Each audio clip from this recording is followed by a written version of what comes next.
So I'm deciding where to start. I will start at, since this press conference is a Government of Guyana press conference, I'm doing this in the capacity as Vice President of Guyana. We need to respond formally to the opposition leader, given that he has raised a number of issues regarding the government's policies in various sectors. Mr. Norton has today at the press conference demonstrated once again that he is a master at creating smoke screens. I think he believes that if he repeats an issue long enough and often enough, that people will start believing and they would not demand the type of scrutiny necessary to examine policies and their efficacy, applicability, etc. So at the press conference, we had Mr. Mahipal, Elson Lowe, and Norton. And if one were to look at the policy-making experience that these three individuals have, and I want to be very benign, very generous with them.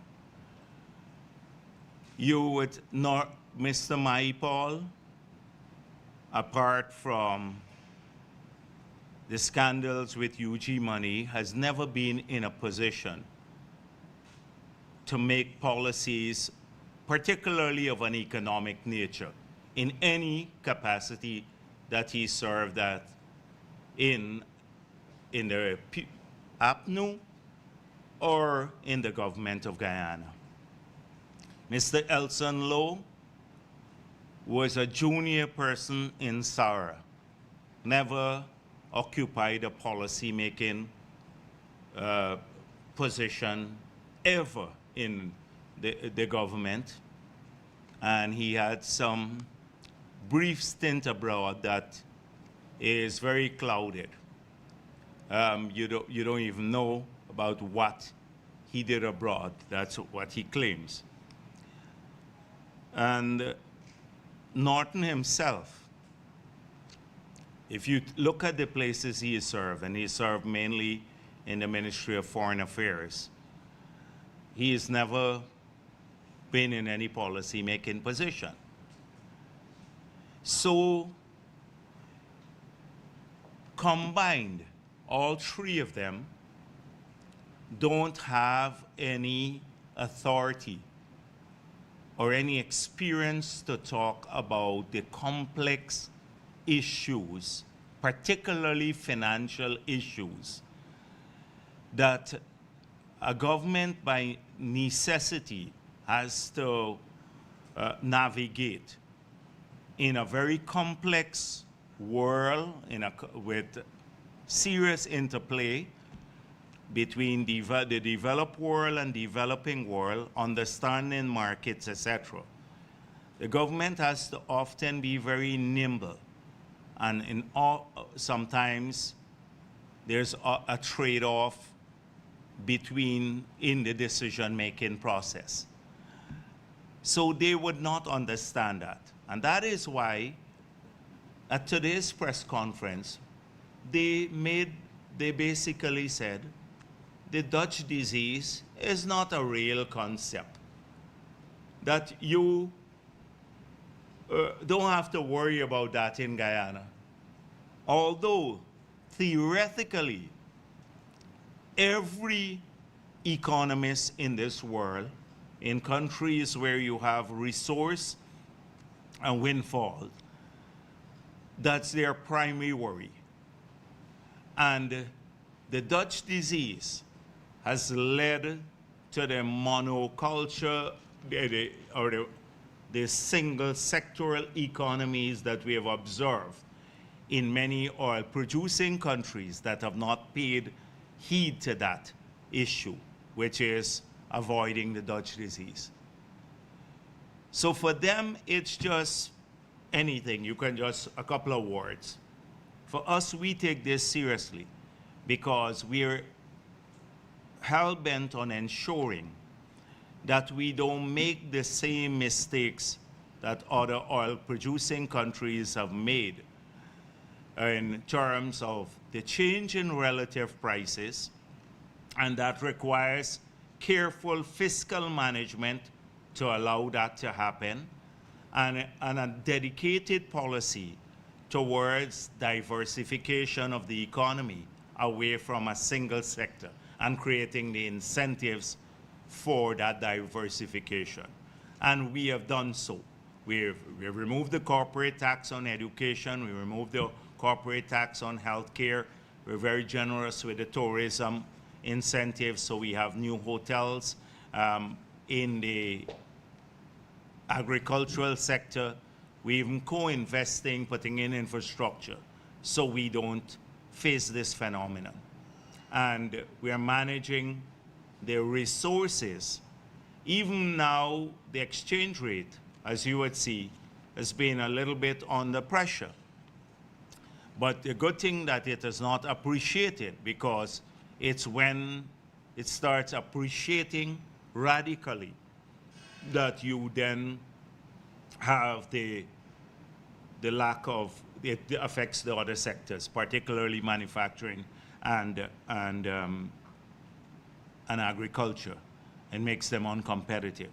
So for these three persons, they can sit at a press conference and talk a lot of nonsense because they've never had to negotiate a loan in their lives. They've never had to negotiate a grant. They've never had to prepare a budget. They've never had to do trade-offs. They've never had to find, to achieve a set of goals and at the same time keep the economy functional. They've never had that. And so anyone who believes anything that they say must be, as I said before, part of that Kool-Aid gang, willing to believe without understanding that the messengers have no credibility. So when Norton goes after me personally, and he says, which is an everyday thing for Norton, and it doesn't bother me too much, that I would not show up to a debate with him. How could I ever debate A. Norton, who will come with bluster and bravado and wouldn't understand basic economic concepts? I'm not going to lower myself to that level, because it's like I'd have to educate him whilst I'm debating. And I think he's past the age of where you can educate him, and he will absorb it. So we saw that again about, oh, nothing happened. Norton says, repeats this issue. $200 billion they can save now per year from corruption, fighting corruption. So in 2015, you recall at the last press conference, I said that the former Auditor General, Anand Gulsaran, had said that one of the things that will happen when they get into office in 2015, they will be able to save $40-something billion per year, which was equivalent to 35% of corruption, and they would then invest that in people. And I invited him, when we were in opposition, to show not how 35 billion was stolen, but just how 1 billion was stolen under the PPP. And he couldn't do that. Now Norton, obviously, that's why I'm said he's dated. Norton is antiquated, fixed in a different era. he is, so what happens is that he probably read these old documents and brushed them up and decided he has to do better. So now he says we can save $200 billion a year from preventing corruption. And today, he said there's corruption in the army and refused to give the name of the person. He said there's some man who the people close to the PPP who supplied $70 million of products to the army, but is claiming $700 million, and the PPP is trying to negotiate some deal. If he had any credibility, he will name the person. He will name the person because we would like to know too, and the country would like to know. But this is how they operate. Now, on the other hand, I have an audit report done by Christopher Ram that showed, and when we look at, that's just one element of it, but showed that with the Army, again with the Army and Gael, we lost over $1 billion in the period when APNU was there. They should have, by now, I don't know why they're waiting. People should have been charged by now for that, because the audit report demonstrated that there was a link between the Minister of Finance at that time, the staff of Gael, and the Army, and in a corrupt activity to steal nearly $1 billion of fuel in that period. No, that's real. That's real. We have it on audit report. So he doesn't want to talk about name today at the press conference. He said, oh, there is a man, and making out guess. I'm telling you exactly what used to happen. We had to clean that up. We had to clean it up. So he wants to save $200 billion from cleaning up corruption. That's all the oil money that came into this year's budget, $1 billion. That was 200 billion Guyana dollars. He is saying all of that goes to corruption in people's pocket, and he will save that, and that will finance all of the things that he's talking about, he's promising. We've heard this before. If they couldn't find it, $1 billion then in corruption, they're going to find 200 billion now, and why not expose the $200 billion of corruption where they're taking place? So, Mr. Norton,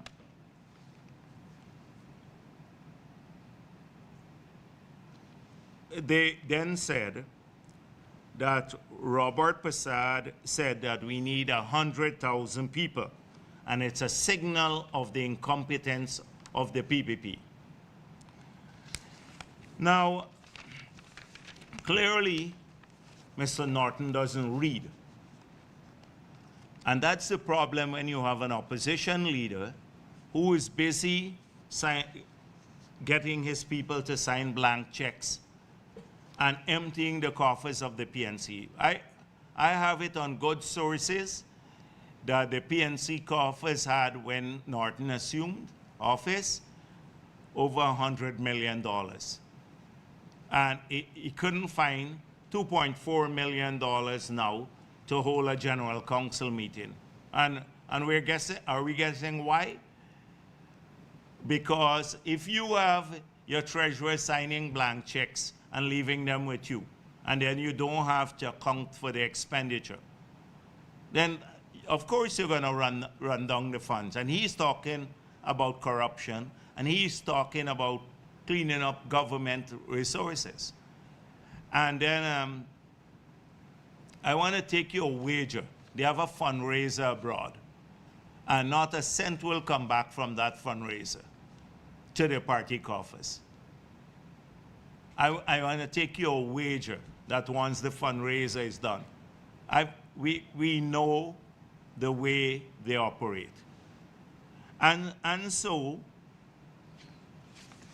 let me refer Norton to a report that was done by IOM, the International Organization for Migration, in 2021. This is what it says in, I think, the 5th or 6th paragraph. If Guyana were to harness all of its unemployed, underemployed, and discouraged workers, the potential supply of labor would be only 63,500 in the medium term. It is estimated that Guyana will need approximately 160,000 workers. It can be concluded that there will be need for at minimum 100,000 workers in Guyana to realize its full growth potential. What Robert Passad was quoting from was the IOM report. Now, the IOM has done some good work on manpower survey, but we don't agree with everything. We believe that we can increase the supply of domestic labor by bringing in more people by more than 63,500. That is why we're working on special projects to get more women. We think if we can get more women and more rural women, maybe hinterland women, and some urban women by providing daycare for their kids, then we could add probably just in female labor participation, maybe 100,000 of our people to the labor force. And that is why we've been saying that we are not moving at a full pace to bring in labor. Because if we were to take this report, we should allow 100,000 people to come here. But we're not doing that. We're very judicious because we're saying, first of all, our people must be employed. We're trying to bring more people into the labor force through training programs. We have an aggressive training program in the Ministry of Labor. We have about 17,000 people on scholarships now through the GOAL program. There are lots of these activities going on to bring our own people into the labor force. And more Guyanese are working now. So he made a big issue about this at the press conference because he thinks that he's peddling that we are saying that we need to bring in 100,000 people. It was an IOM report, but of course, he didn't listen to our plans for the various sectors. So he goes on to speak, and Elson Lowe, this is what he said. It is bizarre that the government is talking about importing labor and at the same time expanding the part-time job program. What is bizarre about that? You can do both simultaneously. You can expand the part-time job program to bring your people into employment and still import some labor. Of course, skilled labor. You are the GRA itself saying that they don't have that question has come up, I think the last press conference when I was there, about the GRA say, we don't have the skills, and we said, fine, if we don't have the skills, but to allow you to do a good job monitoring Exxon's expenditure, etc., then we'd have to bring in the skills. What is bizarre about that? But again, you see this, this whole issue. And then Norton about borrowing. That the PPP is not borrowing to put into people. So of course we're not borrowing to give a handout to eat. That would be for Norton to do. And PNC did that, and that is why when we assumed office, we're using 100% of revenue to service debt, and that is why we lost nearly 2 decades of development in this country. That is why we are close, we are competing with Haiti to be the lowest economy in per capita GDP terms in this hemisphere. We are competing with Haiti when we did that. We had one of the highest debt, in fact, the highest debt to GDP ratio in the world. Today, it's one of the lowest in the world. But that is the same philosophy, not borrowing to put into people. For him, he has a different concept to probably eat. Borrowing to put into people, for us, means something else. We're borrowing, yes, for the hospitals. But we believe that's going into people too. We're borrowing to build the 12 hospitals, because when our people can have free, high-quality health care, then that is keeping them safe and healthy. That's our people benefiting from that.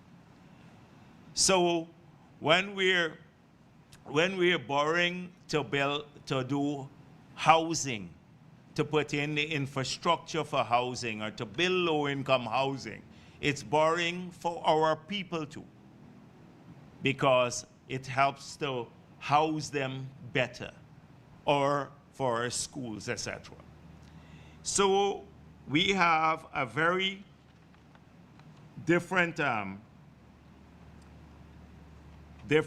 issue. I'm going to come back to Norton mischaracterizing on the approval for green lighting. I see something about green lighting Exxon projects in the light of shortages. And he said, I would not go down that road at all. I listened to Jagdeo, and he wants to pull all the oil out. I don't want to pull all the oil out. What I'm saying is that the depletion policy of the government is to get as much of these resources out of the ground as quickly as possible, given the net zero scenario globally, where there would be a narrow window for using fossil fuel, and converting these into either fixed assets in terms of infrastructure that would capitalize future or incentivize future growth, or convert them into financial assets that can be saved for the long-term development of the country. That is what we are saying. It's clear. And not pull all the oil out of the ground just like that. So, Norton, this is their press conference. They are trying to paint a picture as though people are not benefiting from their oil resources, and that I say it's limited. It is limited, as I said before, $1 billion in this year's budget, and since we started producing oil, we just probably brought into the budget about $1.65 billion. For the first year, last year was 650 million. This year, it's $1 billion. Now, I had to show the last time I was there about some people who are benefiting from these, some groups of people. And today, I just want to tell you where this money is going. So this year budget, we have $200 billion coming into the budget. You have $37 billion increase that has to be funded over 2019 for public service employment, that is wages and salaries growth in the public sector. So our public servants are now in 2023 getting $37 billion more annually, given this year. Next year they would get more because you have a salary increase. This year, $37 billion more than they were getting when APNU left office. $37 billion, the last budget, 2019 budget. And that's nearly 30,000 people. The children, the school children, they're getting $8.4 billion more, and that's 200,000 of them. So that's 230,000. The 74,000 pensioners are getting 14.5 billion more than when APNU left office. The 15,000 or so workers, part-time workers, are getting 10,000. They're getting $10 billion more. The joint services getting $1.4 billion more, and that's another 10,000 persons. So we are talking about 330,000 people. If you add the pensioners, the children, the public servants, the joint services, etc., and their part-time jobs, 330,000 Guyanese who are benefiting from about $70 billion more, $70 billion more. Let's add to that now. Remember, we have 200 billion coming in. That's 70. So if we add the 5 billion to that we now are set aside for cost of living increase, which we haven't spent as yet, that takes you to about 75 billion. To actually 76 billion, because that is 71.5 with those 5 components, 76.5. We now have 50 billion in this year to develop housing. Now we promised 50,000 house lots. So we're producing those house lots for people, Guyanese, $50 billion this year. So if you add that, that takes you to $126 billion. Water this year, 16 billion. So we're at $142 billion. When we look at the growth in the health budget, it's grown from that period, the last budget APNU did, to now in the health sector, $33 billion more. So I haven't had education. I haven't put in roads or nothing else. Education and a number of other areas. I can go, and I'm going to expand this list every week. But in those areas alone, in just the categories I mentioned, in housing, water, and education, and health care, that's $175 billion more than when APNU presented their last budget. And we remember we brought in 200 billion from the oil and gas sector. He's saying we haven't spoken a cent about highways or the new hospitals or anything else yet, or buying drugs for like, or the police. Police, huge expenditure there. We haven't spoken about security or anything. And that's already 175 billion that goes directly to social welfare. To social welfare. Everything that I mentioned here goes to social welfare. Water, housing, health, and those other categories that I mentioned, that where people get direct transfers to them. I haven't even mentioned about the sugar industry supporting it, or the farmers or the fishermen, the help that they got. So how come ordinary people are not getting this money back? It's how much money you have, you bring in. It's being divided up to ensure 2 things happen. That we build the infrastructure of the future, whilst at the same time we address the social needs of our people. And this is a carefully calibrated balance. It's a carefully, but for them now, oh, there's no problem with borrowing to eat, basically. That's what he wants us to do.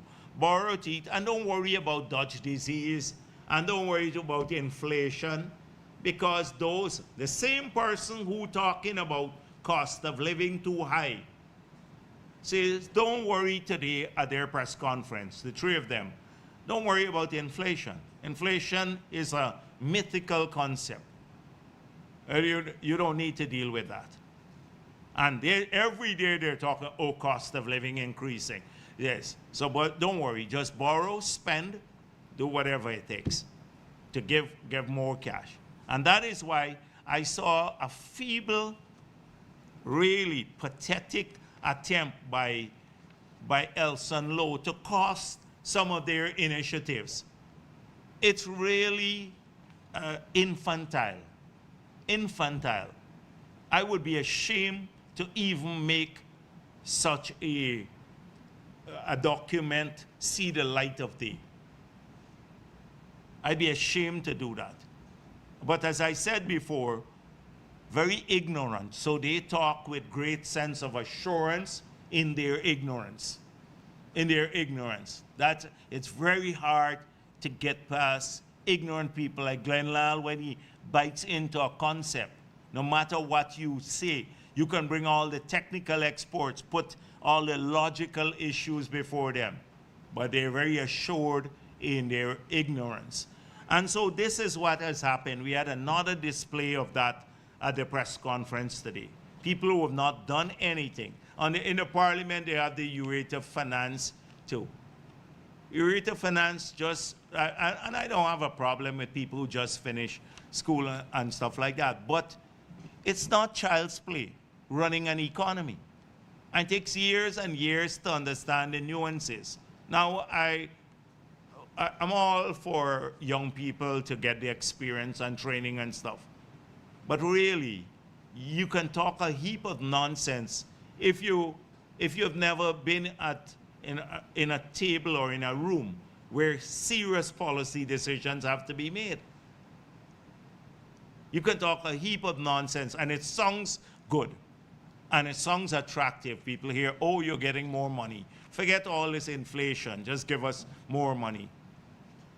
And then they destroy the whole economy and everything along with it. Now, over the last week I did not have a press conference.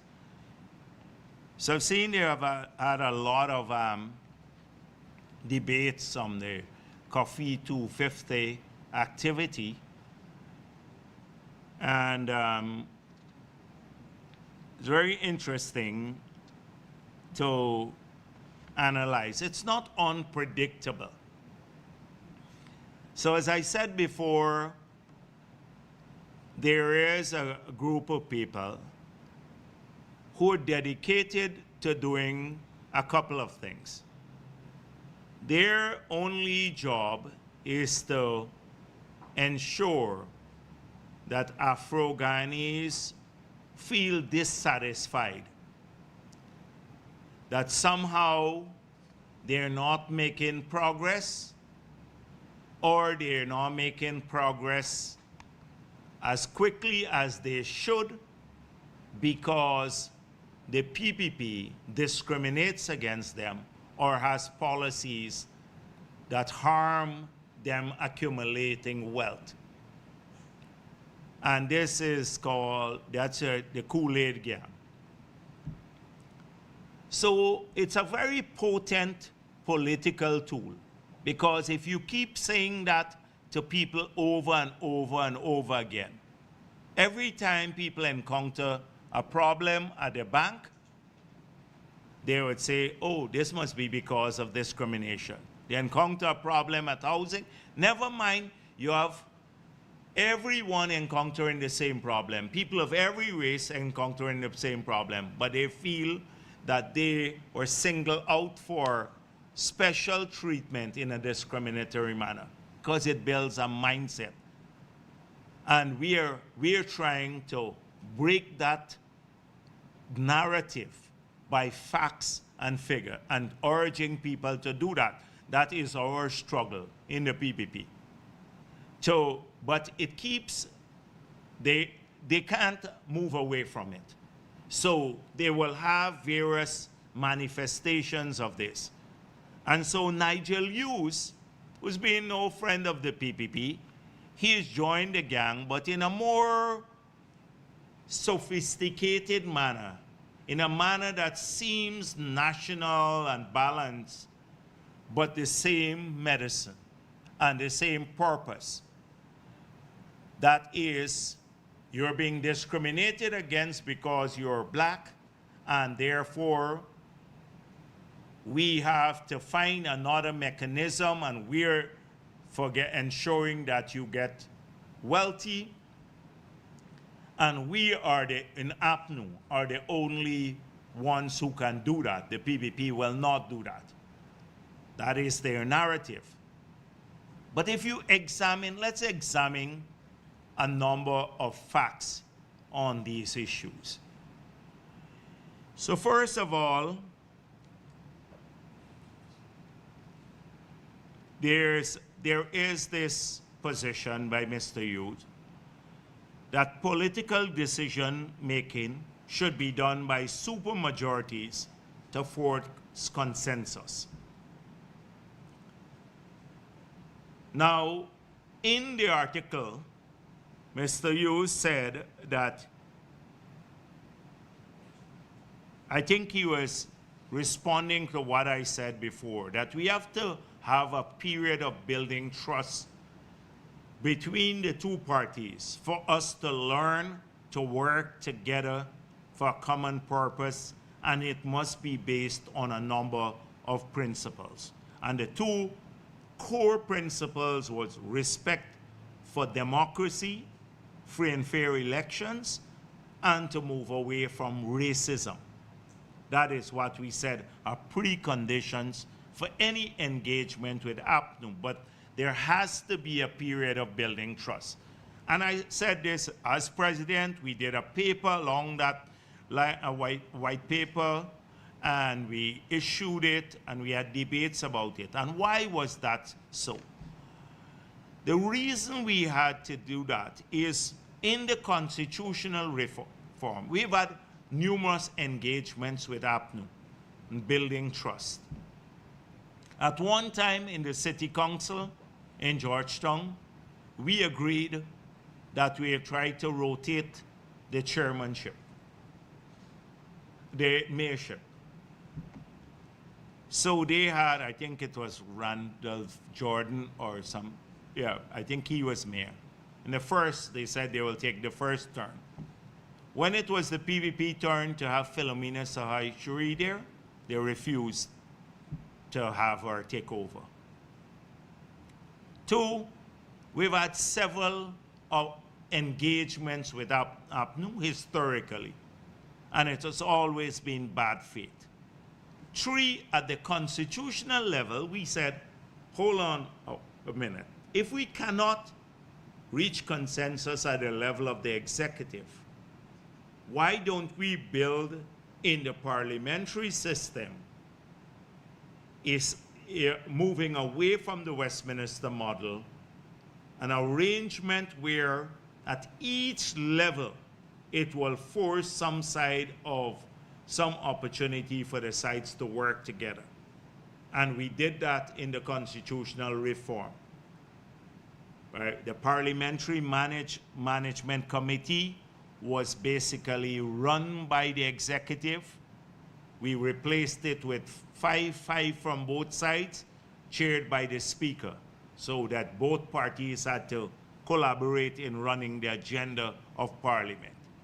In every one, we established the 4 sectoral committees, rotating them, the 5 constitutional commissions, the procurement commission, reduced the powers of the president. The service commissions, the 4 service commissions had a greater parliamentary input, all to force consensus. On the Chief Justice, the appointment of the Chief Justice and the Chancellor, we said to force consensus that these 2 top positions should have security of tenure, that the leader of the opposition must agree. And what happened? On that one, I'm not going to go through all the other issues. You've seen the experience at the other committee levels. But on that one, since we passed that amendment, we've never had a chancellor and a chief justice that had been appointed fully, only acting. And I think it's about nearly 20 years, over 20 years. An amendment to force, so it's like a supermajority now, a veto, to force consensus, and it never worked. Never ever worked, and that is at the judicial level. Much less in what they want is a supermajority in Parliament to run the executive. To run the executive. Now, the three branches of government have separate functions. So first of all, if you go to the Parliament, the executive, if it brings in, and why I was suggesting building trust, just imagine people talk about power sharing, and the two sides sitting at the cabinet, and they can't reach agreement on anything. You almost become like there's a country next to ours that have coalition governments all the time, and they never could reach decisions on every project is negotiated. You can't be effective. People elect you to get jobs for them, better health care, better education, security, etc. You have a situation where you can't reach consensus and you can't make a decision because of some supermajority. You need to make a decision. Gridlock. You might as well fold up the government. But that is, you notice when they're in power, they never call for supermajorities to do anything. But when they're out of office, Nigel Hughes and the others talk about supermajority. But Nigel Hughes has run a law office. He's never run government agencies too. And again, he could talk whatever he wishes out there. He could muse a lot. A lot of people have ideas. But at every day, if you don't get the salaries paid, or people roads fixed, or keep the lights on, you can debate a lot about supermajorities, etc. Then they're dissatisfied. And I suspect that the reason they want supermajority is veto power. Supermajorities give veto power to the opposition. You don't have to win government. You have a veto power like they had with the Chancellor and Chief Justice. So you tell me which country in the world the opposition has a veto power over the government. Which country in the world? So they want to make it look like Guyana is the worst country in terms of discrimination in the world.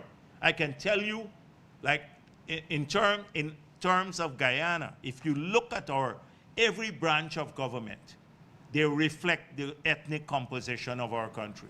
When you look at benefits, and we'll talk about benefits in a moment, they reflect equity, particularly when PPP has been in office. And so he's proposing a model, the same person who thought that 34 is the majority of 65. That was a supermajority. That's what he wants now. So then a no confidence motion would have failed and you wouldn't have had to follow the Constitution. Luckily, we had the CCJ. This is a recipe for gridlock. It has nothing to do with Afro-Guyanese interests. It has everything to do with investing power and veto power in the hands of a few who claim they represent Afro-Guyanese, but when they're in office, we see a very different situation. So now let's talk, so that's one issue, and that the Constitution must be used to ensure Afro-Guyanese benefit from wealth. Now, where in the world does a Constitution do that? Our Constitution operates on the basis that you can't discriminate. You can't discriminate. So this is all flowery language to say to Afro-Guyanese, you're not getting your share, and therefore we are representing you, and we want a constitutional amendment. So let us look at what they've been saying. So some of the facts. He wants an amendment to the Constitution to force the government to have a breakdown of data to show ethnic deprivations. We can show you the composition the data on the composition of the public service. If we show you the data on the composition, those who get house lots, etc., then you will see where the resources go. But we will come to that in a moment. I want to, he mentioned this issue about water treatment plants to feed into this narrative that Afro-Guyanese are not getting the support from the PPP government. So he uses saying no Afro-Guyanese got a water treatment plant. Now, yesterday afternoon, I called GWI and I said, how many new water treatment plants? Because we have an aggressive program for treated water along the coast and all the villages, not Indo-Guyanese villages, treated water and hinterland water. So how many new water treatment plants are we building? So there's 7 of them. On the naming, so in on the naming, the bids, we're talking about bids now. I think there are about 1 Guyanese company that put in a bid of 7 bidders. Yes. No, this is for Parika. Parika, 1 Guyanese company that put in a bid, 1 from Trinidad, in fact 2 from Trinidad, 1 from China, 1 from Japan, 1 from Bangladesh, and the Guyanese company came in with a company from India and 1 from Mexico. The Japanese company won the bid. So on the naming, and it's the same pattern, or maybe 1 Guyanese company. All 7, I'm going to share this data with you. Every one of the 7 new water treatment plants all went to international companies. Not a single Guyanese company succeeded, even the one that bid with a company from India, which is not. They went to the companies from Mexico, Bangladesh, and Japan. These are new water treatment plants. So not Afro-Guyanese nor Indo-Guyanese, nor no Guyanese got it, because these are major new projects. Now, I can tell you how many people, I don't want to go down the list, but thousands of new people. 17,000 one case, that's on the naming, 6,600 at Parika, 25,000 at Parafair Harmony, 14,000 at Wales. Caledonia, which is from Susdyke to Craig, would be 14,000 new beneficiaries. Cummins Lodge, which will cover North and South Ramvelt, is another, and parts of Sophia, 17,000. Bachelor's Adventure would cover Nabaklis, Colditch, Haslington, and more. Fowles, Paradise, Adventure, Beirut, Melanie, 36,000 people will benefit from these. These are the number of beneficiaries, Guyanese beneficiaries, but not a single went to any Guyanese company of the 7. But he said that no Afro-Guyanese got it, no Guyanese got it. So that's 1. Now, there are 12 of them that are being rehabilitated. So 7 new ones and 12 are being rehabilitated. So they're at Eccles, Grove, Covent Garden, Port Drouin, Fellowship, Virgin Eugene, Better Hope, Monrepo, Friendship, New Amsterdam, Portmont, Cotton Tree. And they cover large areas. But these are existing ones that are being rehabilitated. So on these, in all of these 12 bids, we have had 2 of them, in 2 cases, 1 company, Courtney Ben General Construction Services, that tendered, that's Afro-Guyanese, and in 1 case, a quality deliverer or Arbery, David from New Amsterdam. 2, we've had in all 12, only 3 bids that came from Afro-Guyanese. 2 bids that for 2 different lots from one company and 1 bid. When you look at the one for New Amsterdam, etc., the bid was, and you get the numbers, was like 1/7 of the price of the engineer's estimate. So I think they were disqualified right away. Now the one with Courtney Ben, I need to say something. So if you talk to this Courtney Ben General Construction Services, you will find out from Courtney Ben General Construction Services that they were tendering and doing well in GWI until 2015. And they said, after 2015, this is a black contractor complaining. Imagine all of the bids, only 2 companies bid, 2 Afro-Guyanese companies. And the one that bid twice said, after APNU came into office, I stopped getting work at GWI. Stopped getting work totally at GWI. That's the same Courtney Ben Construction Services. That contractor is now working, building the wharf, the police wharf. He's working on a government contract now. But under APNU, he said he practically went bankrupt. He used to tender all years and work for GWI? He did. This is how much they love Afro-Guyanese. Now, Courtney Ben himself, just to tell you how much love they have, a lot of people got land under the BK got 100 acres at Providence by the stadium. A number of developers got land. APNU did not take away the 100 acres from BK when they were in office.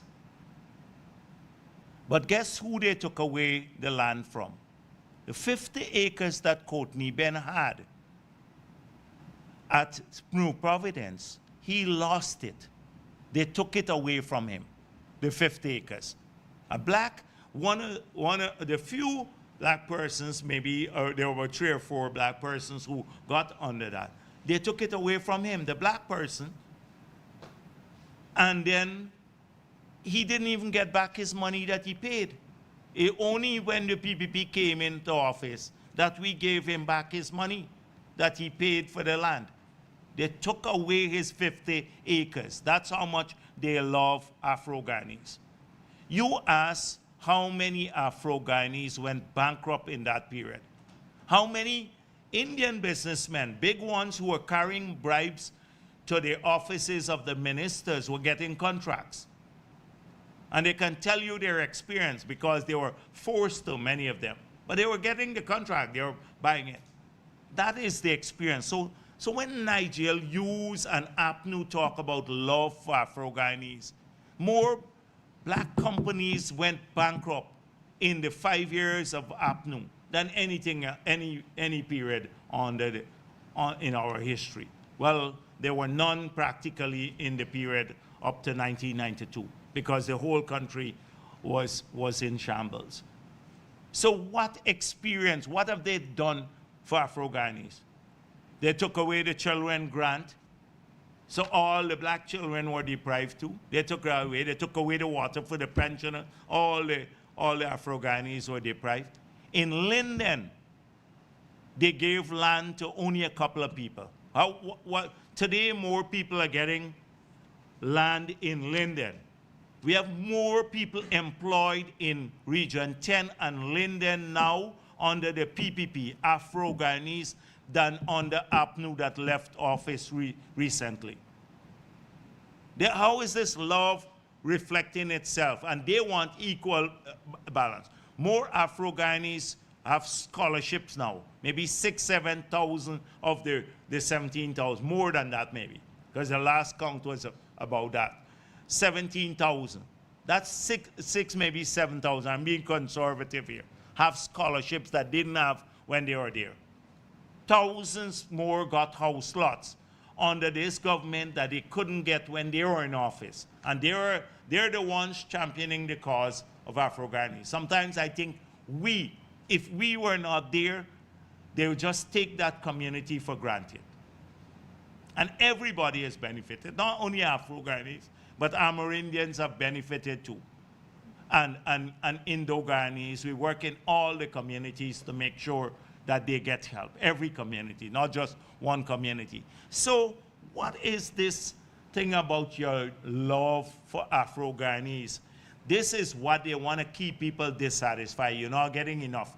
So never mind, I got nothing under them, but I'm not getting enough under the PP. I'm only getting a house lot here, but another man getting something else. So you keep people dissatisfied, but they will never do anything.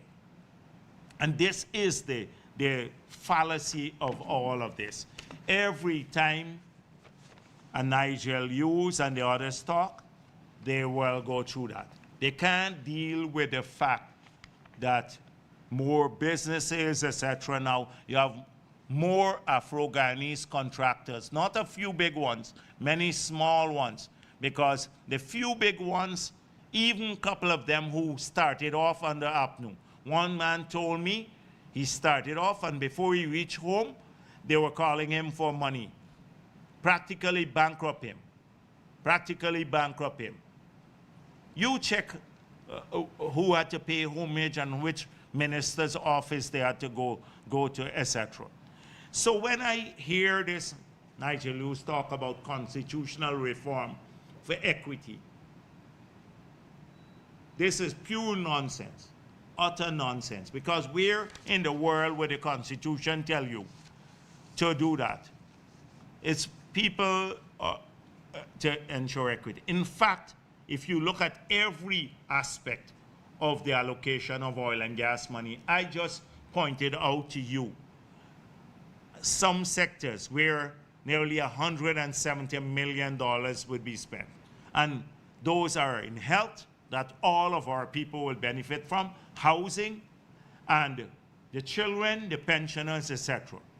That goes across the board to all of our people, regardless of your race. That is how it goes. So they can just go around. I saw Rick Ford Burke. It's the same kind of trend. Now, his organization hosting an activity in Washington to talk about discrimination in Guyana. Now, the first thing they should do is to catch him and lock him up, because he is used, that organization that he has should be registered under FARA. He's lobbying in the US, and it's illegal to lobby the way he's doing it unless you're registered as a foreign agent.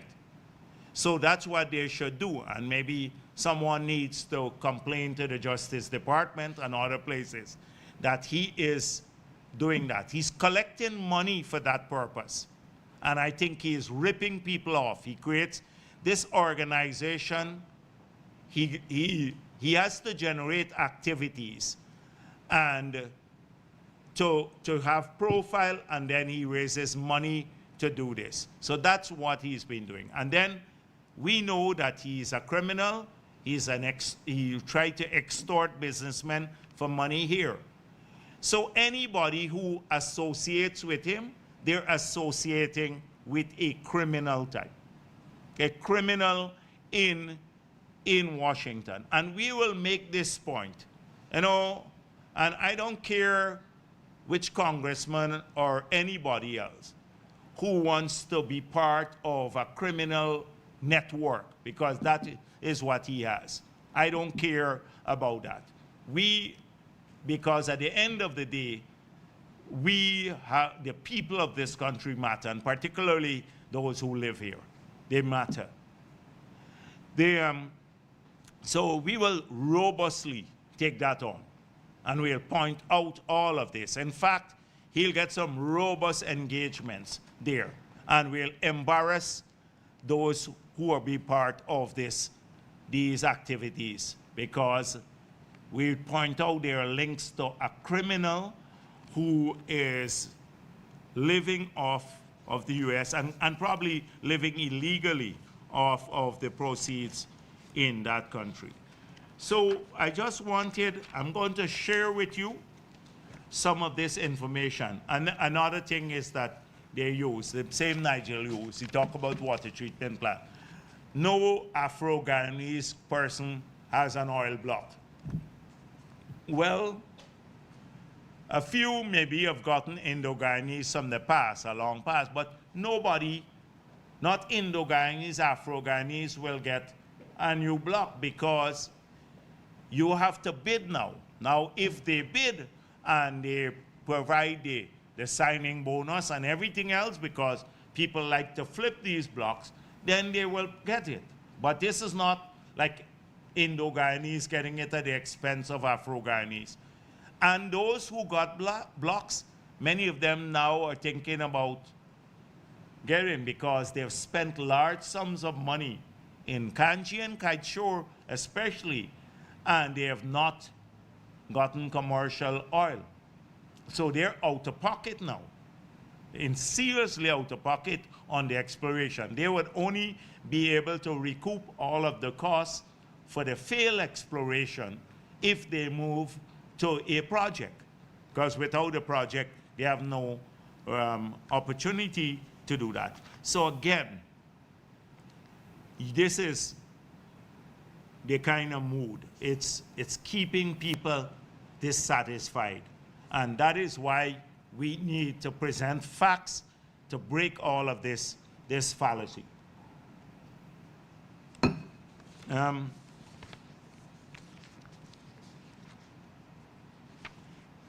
Maybe I should end there, because I've been going on for a while. And next week when I go to Freedom House, I have some really serious things to talk about, some individuals. Yes, but I don't want to contaminate the government's press conference by dealing with all of that today. Thank you. Good afternoon, sir. Kiana Wilbur, Kaiser News. Just a few questions. Can you explain the thinking behind the government's interest in two refineries? And has Trinidad or any other nation expressed an interest in similar talks? That's the first question. Secondly, can you provide us with an update on the sale of the Marriott Hotel? There are some rumors going around that that's already closed up. If you can just confirm that. Thirdly, CGX has delayed the Berbice deepwater port for a third time. Is government concerned about the company's ability to deliver on this project? Fourthly, the opposition... So let me start writing now, Gana. One, sale of Marriott. Two. The first one was on the thinking behind... Thinking, two refinery. Yes, and if any other nation Okay. has expressed an interest. The second is for an update on the sale of the Marriott Hotel. Yes. The third is CGX and the delay for the deepwater port, if government is concerned about its ability to deliver, Okay. with there being a third delay. And the fourth, the political opposition did table a number of amendments. Can people hear you? Because one of the complaints I've had Yes, is that people, the questions are not heard. So it looks like a monologue that I have all the time, and I'm responding to questions, actually. You want me to go to the bathroom and repeat? Yeah, or, Just rehash the questions. okay. Just rehash our questions. All right, maybe I can, yes. You got your microphones there. The fourth, the opposition would have tabled a number of amendments, one of them being the need... I know it might be better if we get her to, you have a microphone here, or, all right, I'll do this press conference, but the next one, please arrange a microphone so that the reporters can get that. And then people will hear their questions too. Yeah. Sure. The fourth question is sort of two parts. The opposition tabled a number of amendments on the, thank you, the political opposition, well, now that I have the mic, you want me to start again? Yes, go ahead, yeah. Okay. So I have a few questions for you, Kiana Wilbur from Kaiser News. Can you explain the rationale behind two refineries refineries, which the government is now in the public domain, and if any other nation has expressed an interest for similar talks. Can you provide an update on the sale of the Marriott Hotel? Thirdly, with CGX delaying the Deepwater Port for a third time, is government concerned about its ability to deliver on this project? Fourthly, and this is two-part, the political opposition tabled a number of amendments on the Petroleum Activities Bill, one being to bring the blocks that are negotiated through one-on-one sessions under parliamentary scrutiny. With what you explained earlier about the vetoing power, did this underline or inform the government's rejection of such proposals? And there has been some concern about the ministerial powers awarded to the minister.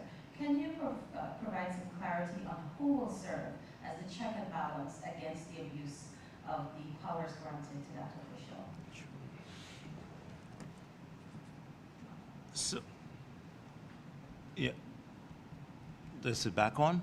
Okay, all right, so now I can come back on, yes.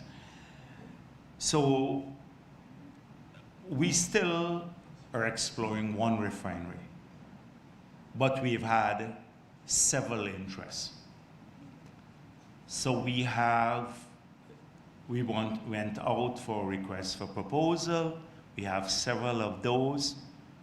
There was a first round evaluation. We're waiting for more information. But even as we do that, a number of other countries are sending in proposals to us, etc. At the end of the day, if it goes forward, it has to be on conditions that are good for our country. And they have to meet all the financial and technical requirements. But we don't have the capacity for 2 refineries now. There shall be, if that project goes forward, the 1 refinery. Simultaneously, we are looking at storage, strategic reserves. So one of the reasons we wanted a refinery was to ensure national energy security.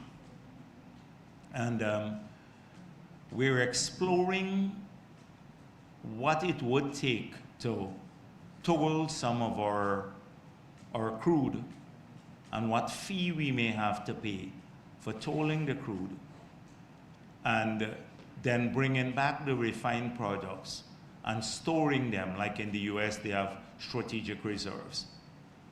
That might, from some initial numbers, and I don't have preliminary numbers, it could not only guarantee national energy security, but also we could have a significantly cheaper cost of energy, that is the products being sold here into the market, because you cut out, there's a big margin between the crude price and the refined products price.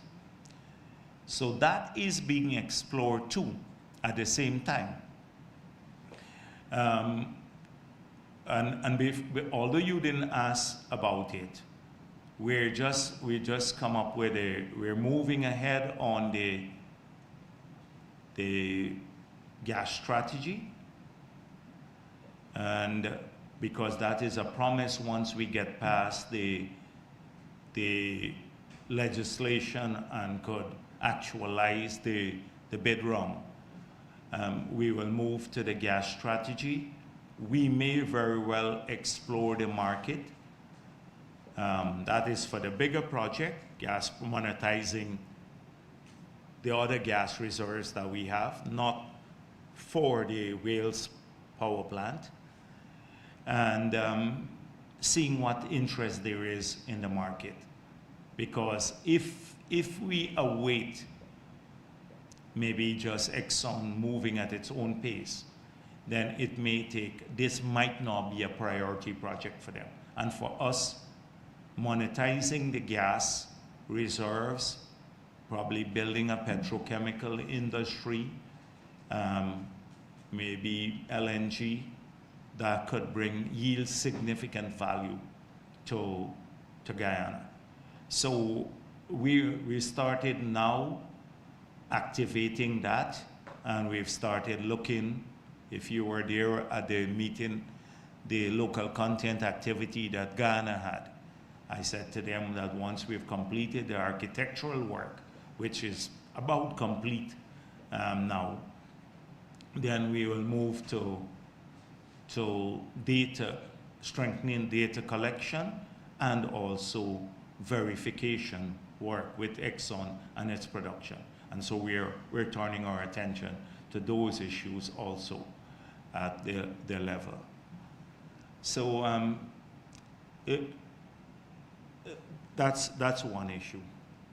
The second issue is CJX and the deepwater port. Now, it was never a deepwater port.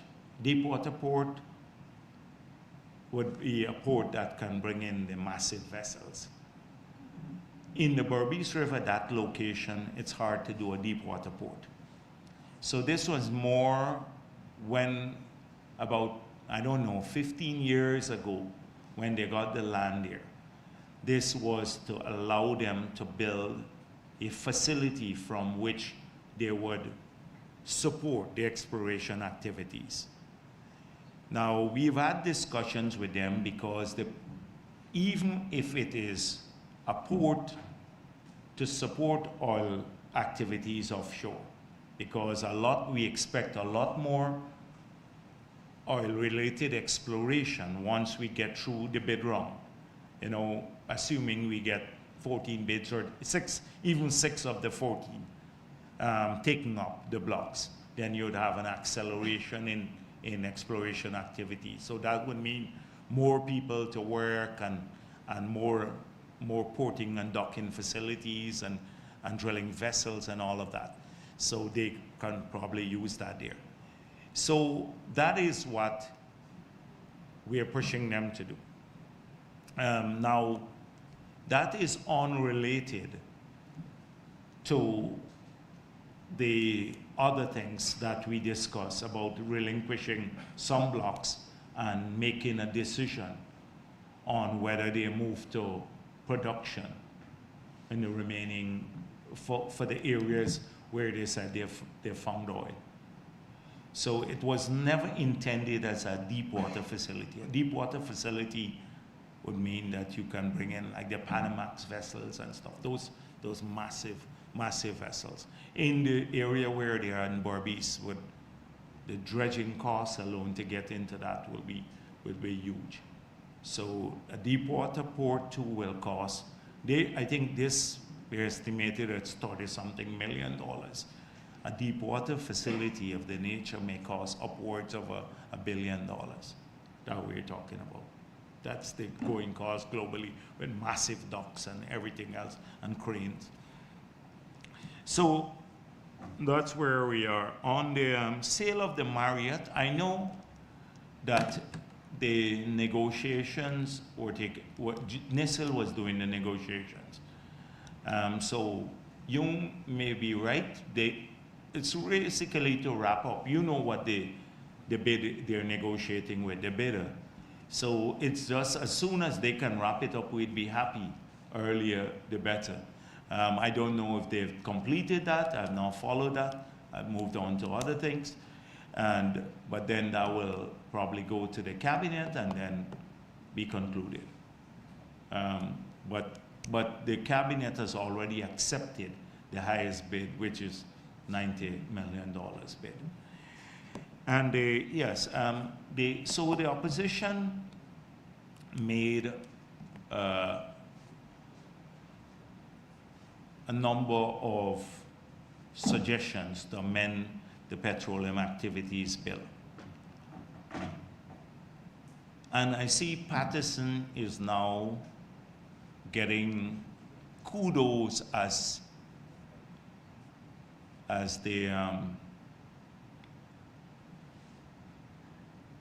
anyhow, as a Murray House Fellow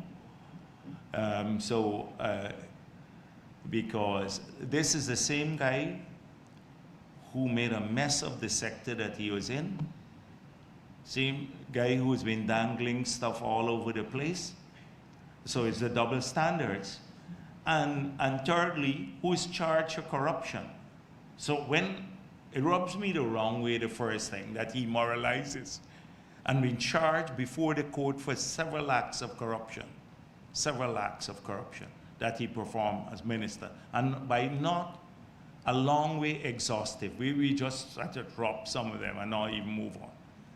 So, because he likes to moralize when he talks. And that's why I'm a little vindictive too, because I want to really, he's a low life, and I call him that here. So he's very vindictive talking about it, and people of high moral standing could afford to do that. Not him, not him. So now coming to the amendments. So we predicted, imagine we didn't get so much publicity from the newspapers, Kaichor and Stabrook, for passing a law and updating it, modernizing it, expanding it, that was there since 1986. The government, they should say, this is a progressive government that made a promise, did it, expanded it, went to public consultations on it, and passed it. Patterson did some half-baked amendments, and then he gets all the publicity as though he's the conscience of the oil and gas industry. It's the same people who made a mess of it. Trotman now suddenly becomes the star. He promoting renegotiation. And he was the biggest villain, the biggest criminal in signing the agreement. So it is this warp, it's this warp portrayal that really rubs me the wrong way. It's a warp. Now Patterson came up there. We predicted the night before they sprung the amendment. He had all the time before to submit these amendments.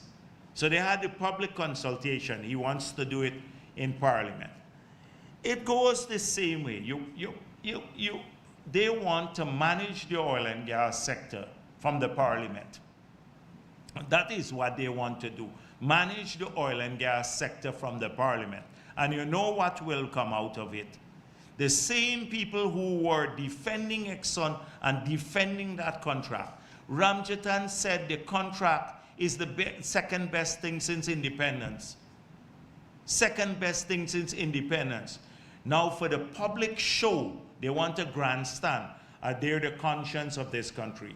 These people, Exxon walked all over them, Exxon and the others. They can't do that with the PPP and with us. We're clear about what we want. If we defend something, we defend it because our interests coincide and it's good for the country. Not because it's good for the Exxon or we're in somebody's pocket. I saw Glenn Lal paid some man to do a documentary on Guyana and cussing up the reporters. All of you are bought out by Exxon, the judiciary bought out by Exxon, and everybody. So we do things because of that. So you think we're going to hand over the management to the oil and gas sector to the Parliament, where the grandstanding takes place?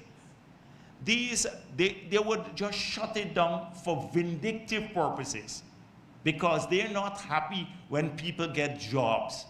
They're not happy that the part-time workers are making money now.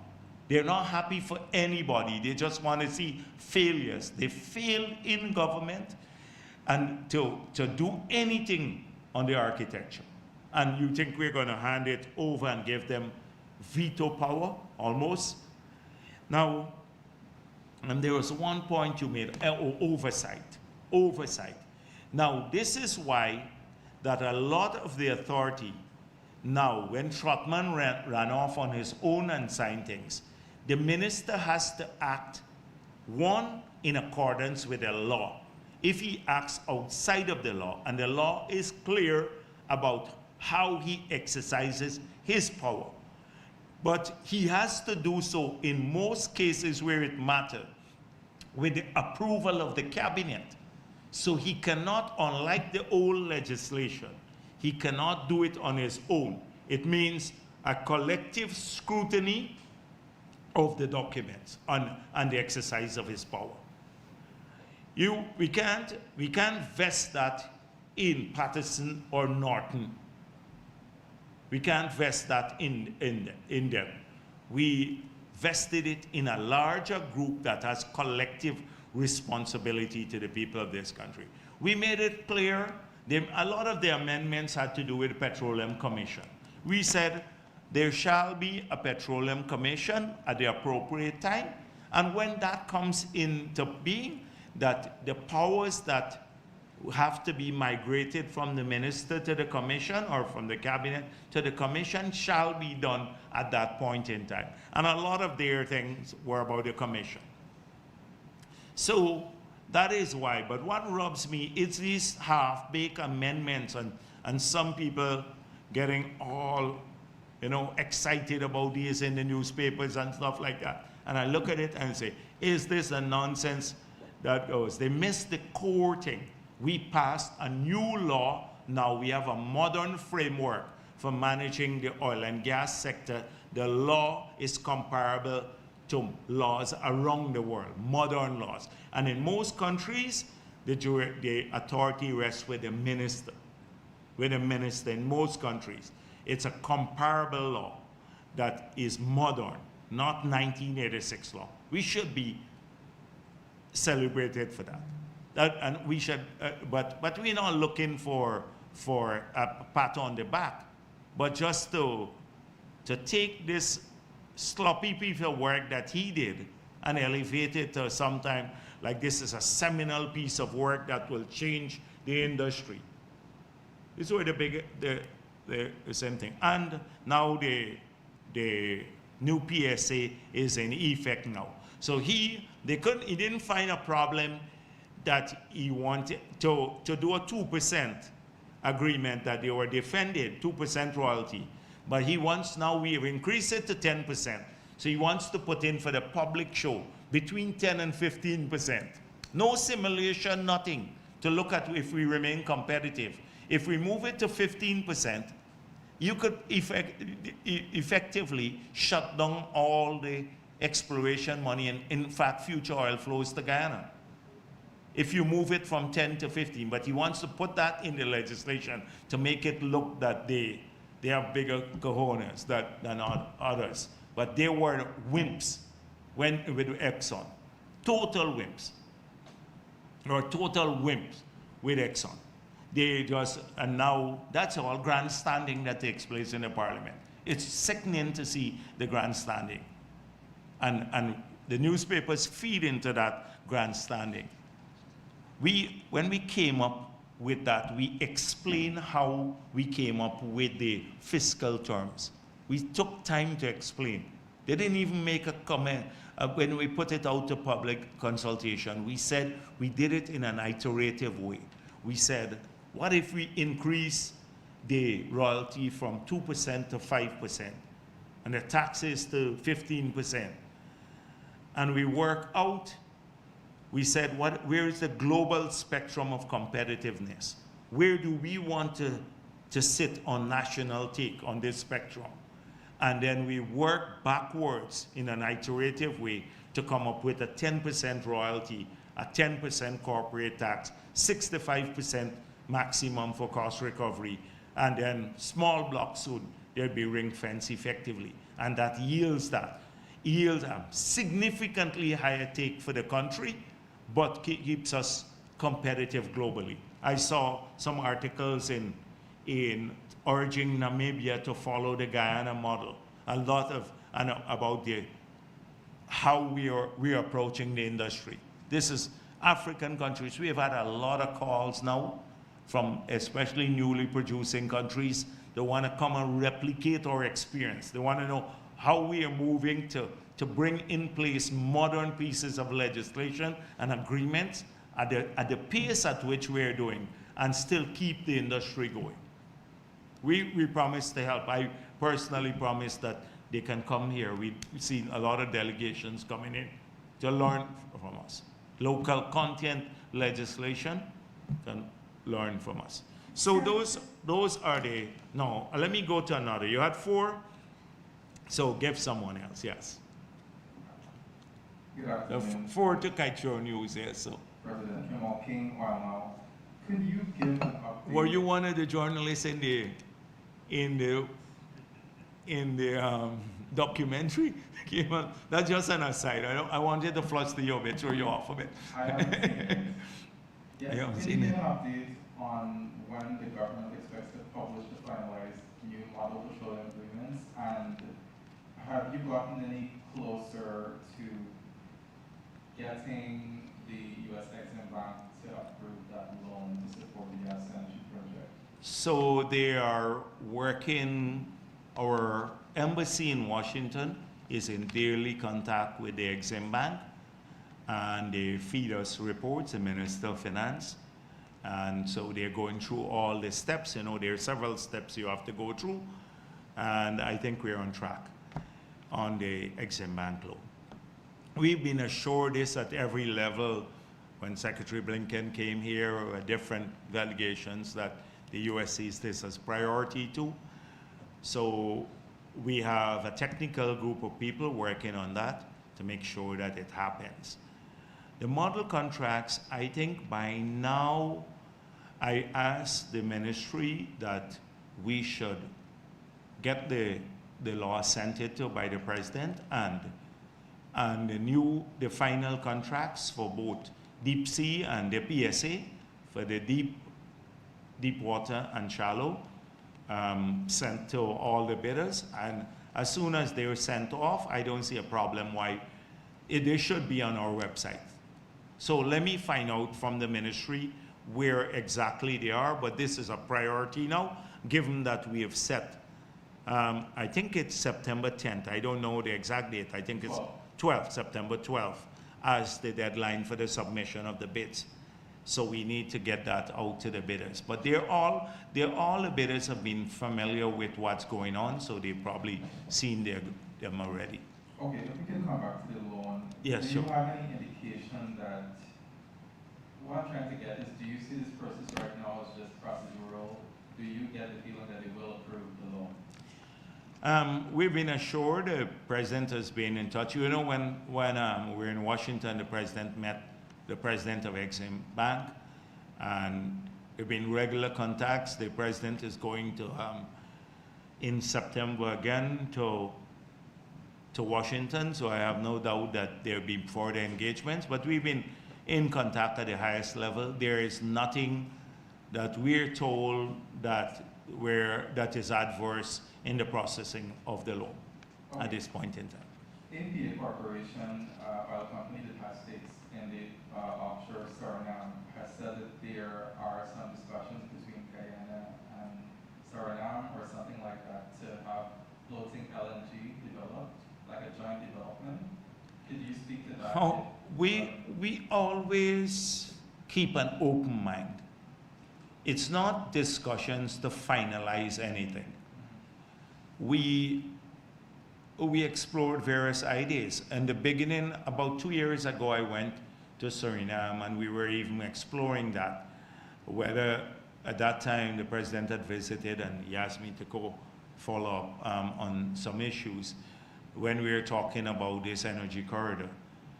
And at that stage, I discovered that they had not made any investment decisions as yet on utilizing their resources. They were still in the stage of proving their reserves.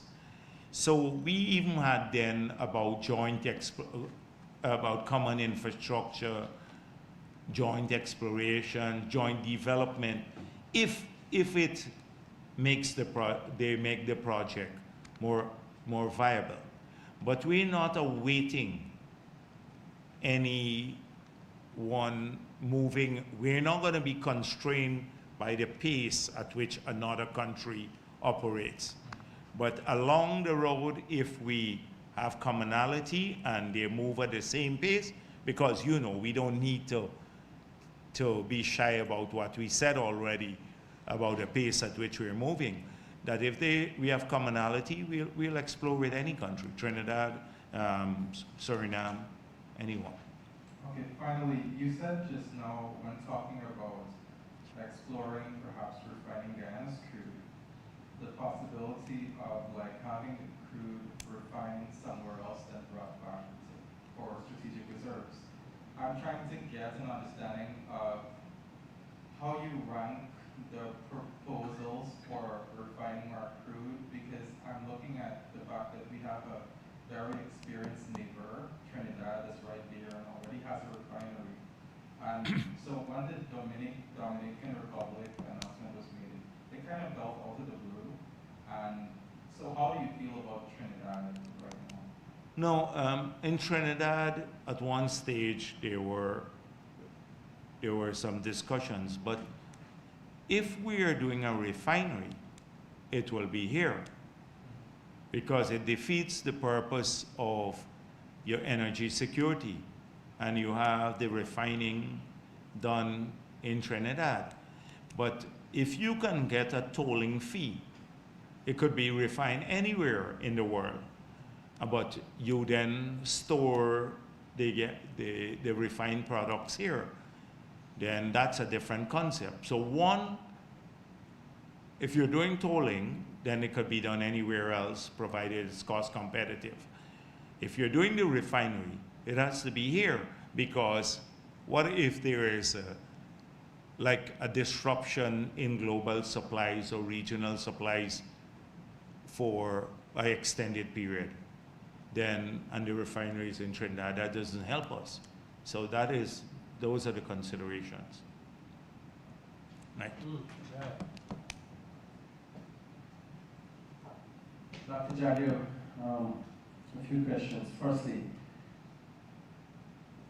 do you think that the present administration is playing into Kaicho's narrative, since the present administration is the one in a past time developed the program for the Marriott and is now presently questioning or answering Kaicho News questions as it relates to Marriott sale? Is this administration into promotion of Kaicho News? Why, at some point in time, this administration does not question Kaicho News' motive? It seems that the PPP administration is in the promotion of Kaicho News. That's a strange logic. But the last time you raised this issue about advertisement, and I suspect the question that was raised. Now, we can't forget the history, and I hope that the people of this country do not forget history, but we need to move on. And I don't think the question was asked in bad faith. It was just a question to find out where we are on the sale. And I don't think a lot of the reporters have the same obsession with madness and like Adam Harris and Glenn Lal had with about everything we did. So it's not just the Marriott. The Marriott was supposed to be a corrupt project under the PPP. Glenn Lal said that he had evidence about who owned the Marriott. APNU could not find any evidence. They know it's 100% owned by the government, but Glenn Lal promised to supply the evidence that somebody else owned this Marriott. He never did, but he persisted in that for about 15 years. He had about over 200 articles when I was president about talking about corruption on the Marriott program, that it was all corrupt. I was doing it for friends and all of that, that it would be a white elephant. APNU said the same thing. They were going to convert it into a hospital, that it was a corrupt project. So we can't forget this. So Christopher Ram said the same thing, everybody. And we persisted. where would we have been without the Marriott today? Because, and secondly, when we went out to tender, first of all, we were told don't sell it. Now it is a gold mine. It moved from a white elephant to a gold mine. That's Glenlal saying we're selling out the gold mine because we want our friends to get it. Then when we got a bid for 65 million and one for 55 million, he said we should sell it for the 55 million, not 65, but we were, you recall that. The low of the two price. And then I said, we're not accepting 65, and we were told about Wall Street analysts in editorials in Starbrook and everything saying we'll never get a higher bid price because the price earning ratio was too high, and we ended up with a 90 million bid when we retendered. And so nobody will apologize to the PPP for this, or us, for all the lies that they told and everything else, and all these analysts and everything else. But they've already destroyed reputations over the period by speaking about corruption. It's the same thing that happened with the Hope Canal. It's the same thing with the stadium. Almost every single Berbice Bridge, every single project was supposed to be corrupt. And then they ended up doing this. So I can't blame the reporter today for asking me about the Marriott, because they're interested in finding out whether the sale has been done. But there is that history, and people here forget the history. And you got people like Ramjatan and the others who will keep repeating it even now. Glenlal on his program, but the Marriott was corrupt. In the face of all of this evidence, otherwise, but he'll still do it. You recall what Glenlal said. He could sell us power at 3 cents per kilowatt hour. We didn't need to do the gas to energy project from solar. I said, bring the proposal at 5 cents per kilowatt hour. He sat right here, and months passed, nothing happened, and then he said he'll do it in weeks. Up to now, about 8 months, 9 months have passed, we don't see anybody coming up with a proposal. But he will keep repeating it. Just recently, I saw a story saying there's no evidence that the gas to energy would result in cheaper power. What evidence do they need? The gas to energy project will generate power at 4 to 5 cents per kilowatt hour. So the evidence can't be in the project. The evidence is in government policy. And the government has already stated in its policy that it will sell at 11 cents per kilowatt hour, which is half of the current price today. How could you find that evidence of that there will be cheaper power in the document? You will see cheaper production costs, but not cheaper selling costs. That's a policy-making position. We could sell it for 50 cents, 12 cents, 11 cents, 18 cents, 9 cents. That's a policy-making, because this government made a commitment to people that we want cheaper power for our manufacturing sector and for our industries and for consumer. That's policy. But big article, no evidence. Citizens tell somebody that there's no evidence it would result in lower power. It's pure nonsense. So, yes, we've had a lot of that. And a daily thing. I go through the headlines in Kaichur News, it's a daily thing. And he gets some unsuspecting Africans and stuff like that. And the people have great goodwill, because they speak generally. They don't speak about Guyana. And then he portrays it as they're talking about Guyana. He should interview the people who came from Ghana, the large group of people who came from Ghana, and find out if they're excited about what's happening here. He should find out about that group. And so yeah, that's how Dr. Jagdeo, recently Keith Rowley, Prime Minister of Trinidad and Tobago, made disparaging comments about Guyana and our the Lloyd, exchange give me rate some in coffee. Guyana. And the intention was to belittle us. While Guyanese, yourself and your government continue to try to facilitate Guyanese as being a part of CARICOM, playing member states, and we are trying to be inclusive in everything else, while Trinidad, to some extent, expresses a hostile behavior.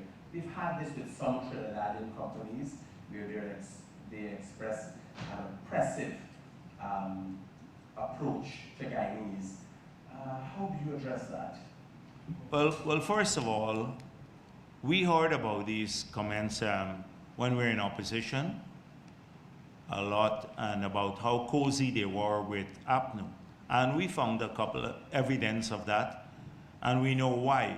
I think some companies gave APNU a lot of funding in that period. There was no protection of Guyanese business in the oil and gas sector.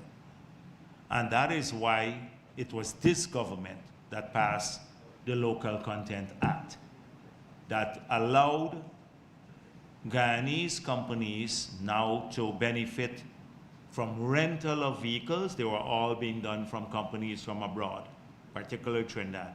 Even logistics services, logistics to clear people at the airport, and all of that were done by companies there. So we, without being xenophobic, because Trinidad does have some expertise and it has some capital, and we welcome businessmen from any country. But they have to work, they have to be respectful of our people and our laws. And there's enough room in the oil and gas sector for them to invest in, and not to try to get into the areas that we carved out for our own people, Guyanese. That is in security services and cleaning services and all of those things, landscaping, the rental of vehicles, everything, because large number. I spoke with one person, and they have 400 drivers, Guyanese drivers who work for that company, etc., supplied to Exxon and the others. So a lot of people locals are getting work in that area where they would have been very different. So that is how we protect our people without getting xenophobic. I hate this thing when people try to run down our country. Too, I don't want to get into any controversy with Mr. Rowley, because one time I said about we determined to ensure that we don't utilize oil and gas resources the same way that they did, and it got into a big heated controversy in, right, thank you. So it got into a controversy there. But every time, sometimes they always use Guyana as an example. And so I saw that, it was sent to me, and it was speaking about local government elections, and then Mr. Rowley said something about, oh, that's like the Guyana dollars, and laugh. Like meaning basically our currency is weak. Japan was the third largest economy in the world. The yen to the dollar is over 100 to 1. Doesn't mean Japan's economy is weak. They are over 100 to 1 US dollar. So let them live in this fantasy. And the fact remains is that today, a lot of Trinidadian companies now, because of intense foreign currency shortage in Trinidad, and they have exchange controls, which we don't have, because we have an open market. They have a managed market because of shortages. For months and months, people can't get foreign currency in that country. So we notice a trend here is that people, Trinidadian companies, or some Trinidadian companies, are procuring large quantity of goods for their business in Guyana and in Trinidad and paying from here, making payments from here to their suppliers. So they're utilizing our foreign currency to make those payments. So I hope Mr. Rowley looks at that too. Dr. Jagdeo, recently a representative of someone who, Corrector McDonald, sitting MP and a representative of the Teachers Association on a program that she had recently, made or facilitated comments about East Indians in Guyana. How does the PPD administration... I hope positive comments. Well, they were not positive comments. They were negative comments. But I didn't see that yet. Suggested that East Indians didn't have history, and this is a live video. This is recorded. So East Indians didn't have history. Someone called in on the program and suggested that East Indians did not have history in Guyana, and their actions were one of a legal background, and in Ms. Coretta McDonald was in agreement with that on a program.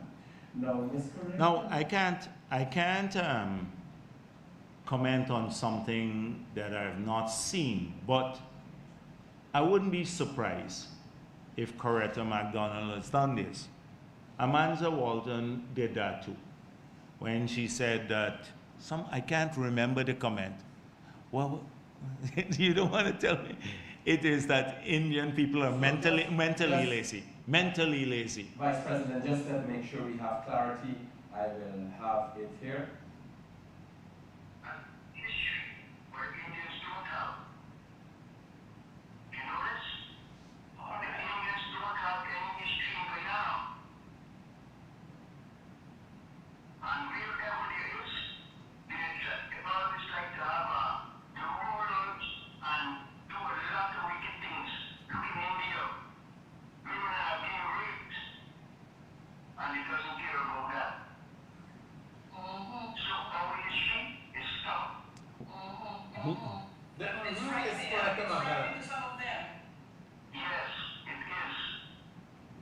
Yeah, well, I know. I heard enough. I don't want to waste my press. In agreement is Ms. Coretta McDonald.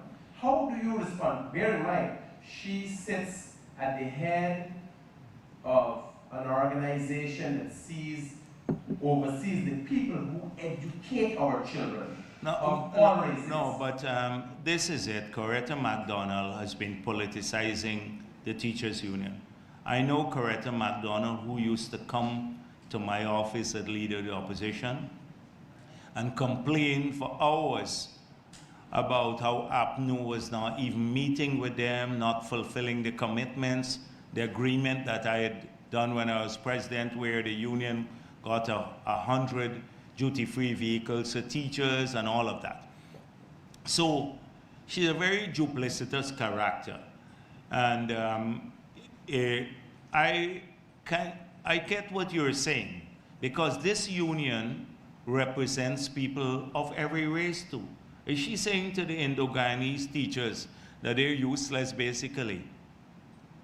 And, you know, but Indo-Guyanese have often been at the brunt of it, and that's not seen as racism. When Amanda Walton just got away with it, saying Indian people are mentally lazy. Can you imagine if somebody else says that? There'd be protests outside their home, etc.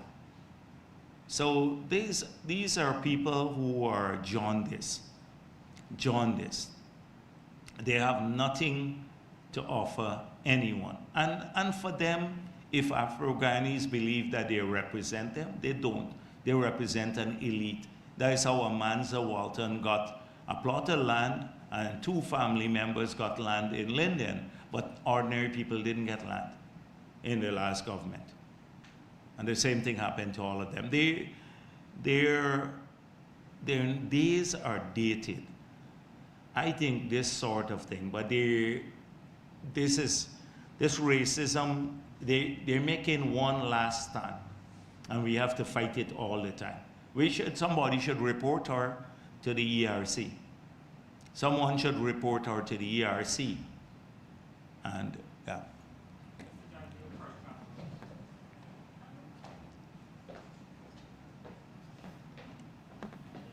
For Campbell Newsroom. Can you say if the government has received any early complaints of mismanagement of the carbon credit funds at the village level? And if yes, how is the government addressing that?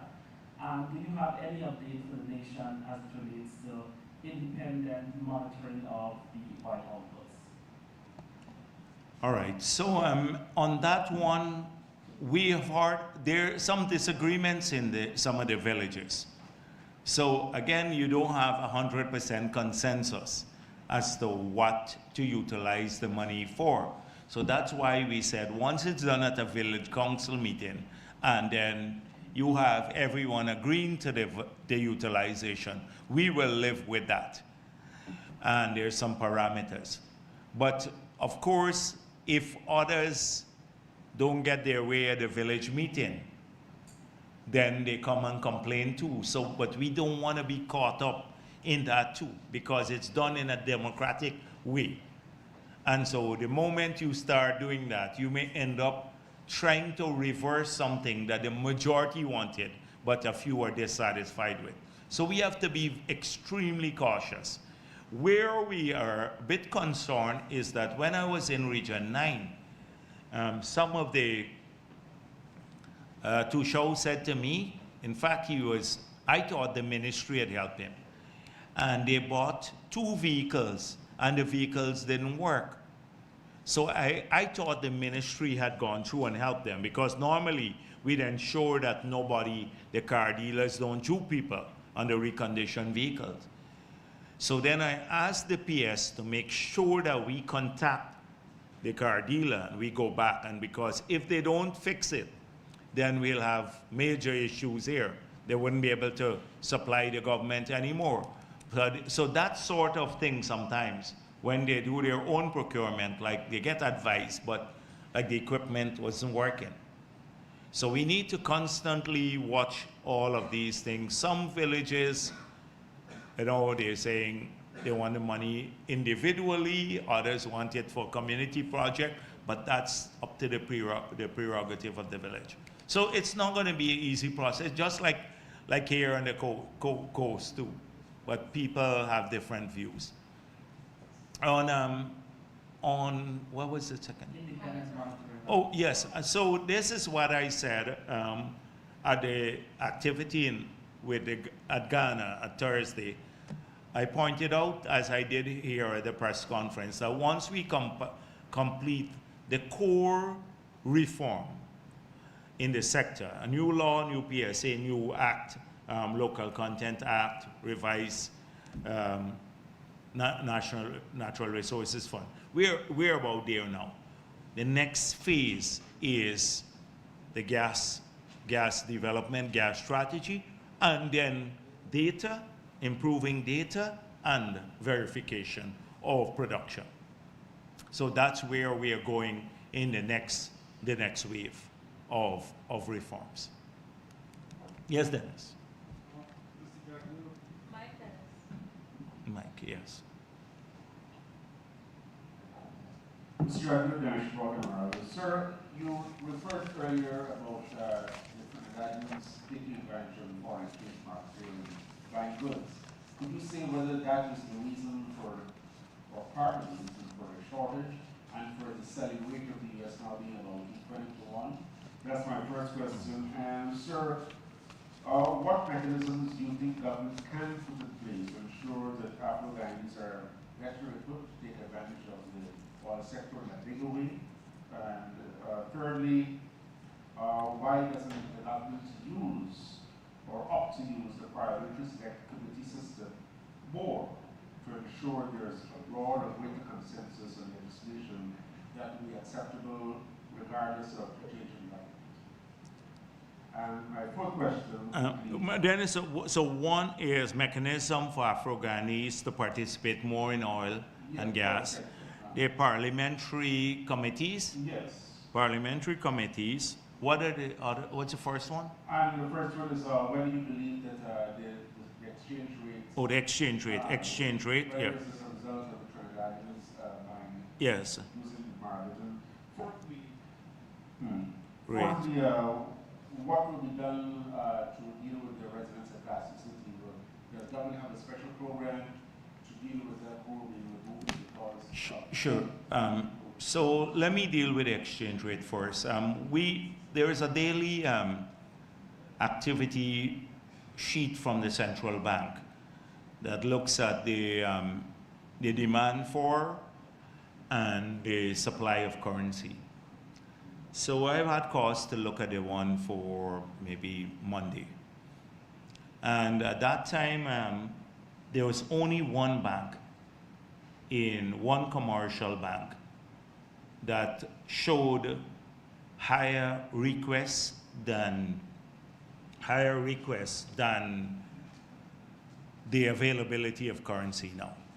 But when I look at the aggregate amount of foreign currency, some banks had significantly more than their requests. My point, Dennis, I've been at this before. In a foreign currency market, you should have an interbank market for foreign currency. And that is how systems operate in equilibrium. But what we have now is that most of the banks, they keep their foreign currency for their customers. So you don't have an interbank market working. So if the interbank market was working, those who had surplus would sell to those who have demand, and then the market clears across the board, the aggregate market, the national market. But that doesn't happen. So people go there. When they can't get it there, then they go to 4 other institutions. So then the demand gets replicated in 4 other places because they can't get it at time. So it had gone up and then it came down back. I look at the average daily rate at which it's traded. So it's around that. It's hovering around the 216. It went up to 218, 220, came down back to 216. That sort of thing. But as I said before, keeping it there with this influx of foreign currency too is an important thing, the equilibrium, because if it appreciates too much, you know the problem we'll have. So we are watching it constantly. We're constantly watching this. We're watching the daily movement of balances and all of that. And if necessary, the government will intervene to smooth out the market. We've done that on several occasions before. But we can't also, we have to examine those who are requesting the foreign currency at some point in time to see if there are unusual spikes from some people based on what we've observed, this payment for goods for another country. That's the first one, the foreign exchange. So what mechanism for the oil, so that Afro-Guyanese can benefit more? If you look at the oil and gas sector, if you go on the shore base and everything else, and look at the composition of the staff, because we track this, it's mainly Afro-Guyanese. Maybe there are 400 or 500 drivers that are needed. 3/4 are Afro-Guyanese. We've been tracking this because Region 4 mainly has the bulk of the oil and gas opportunities. So if you look at even the rig and stuff, the operations, so we don't believe Afro-Guyanese are excluded from the oil and gas sector. That's one. 2, we are training everybody, including, I was in Ling Avenue and I said, get the people up to train as truck drivers and carpenters and masons and everything else. So we have an aggressive training program through BIT that we could get more and more people equipped for this sector. And as I said before, through the Gold Scholarship Program. So that's the mechanism, but not, and then the local content law. So that is how we say it. We don't believe anybody is being excluded from the industry. Now, if you ask because Nigel, you were saying about a shore-based operation, right? No Afro-Guyanese own a shore base. Well, we have one shore base so far owned by a Guyanese, the big company here, big company that's been in business for a long time, in partnership with a foreign company. That's Gisby. That's the only one now operating Indo-Guyanese. And then you have another one being built. But that's a $400 million project. A $400 million. So I guess anybody could come up with a project of that nature. But it's not like shore bases are being built every day, everywhere. What would you say about Afro-Guyanese getting a commercial bank license now? Not commercial bank, a merchant bank license. I don't think we gave an Indo-Guyanese a merchant bank license. Should that be discrimination? We haven't given an Indo-Guyanese a merchant bank license. A Guyanese who was there and at one stage was supportive of APNU. So it is, everybody wants to divide us up ethnically, and it benefits only the people like Nigel Hughes and the others who have no care whatsoever. Nigel Hughes' wife was part of the ministry. Ask her how many Afro-Guyanese benefited. She benefited from contracts herself, but not Afro-Guyanese. What did they do? What did Nigel Hughes do in the 5 years? So yes, that's the second issue. Parliamentary management. I believe that the sectoral committees should operate more. They should function more and better. But these committees are chaired, 2 by the government and 2 by the opposition. So they are, I think overall, the select committees you're talking, not the standing committees, not the sectoral standing committees. I think select committees can work, and in some cases they do work well. We have had in the past gridlock on certain bills when it goes to select committee, but our recent experience has been a fairly good one. So I believe that if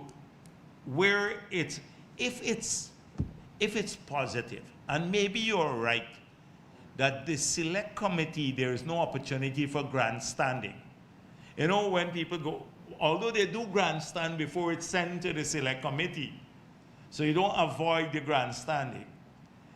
But if you take away the camera from everybody, maybe you'll get some proper work done. But APNU often is not interested in that work. Like they could have submitted all their ideas long before when we were seeking consultation, when we open up for consultation, and make an issue of it.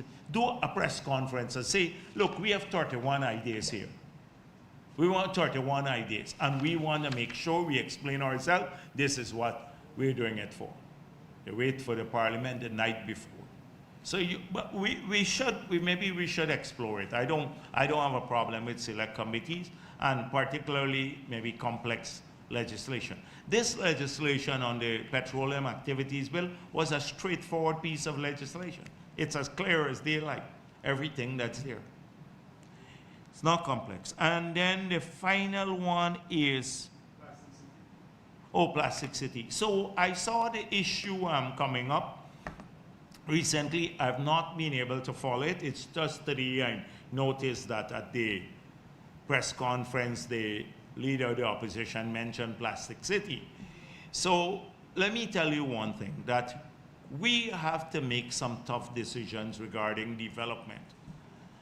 But wherever we have done this in a manner where we work with people. We work with people. That's the nature of the PPP.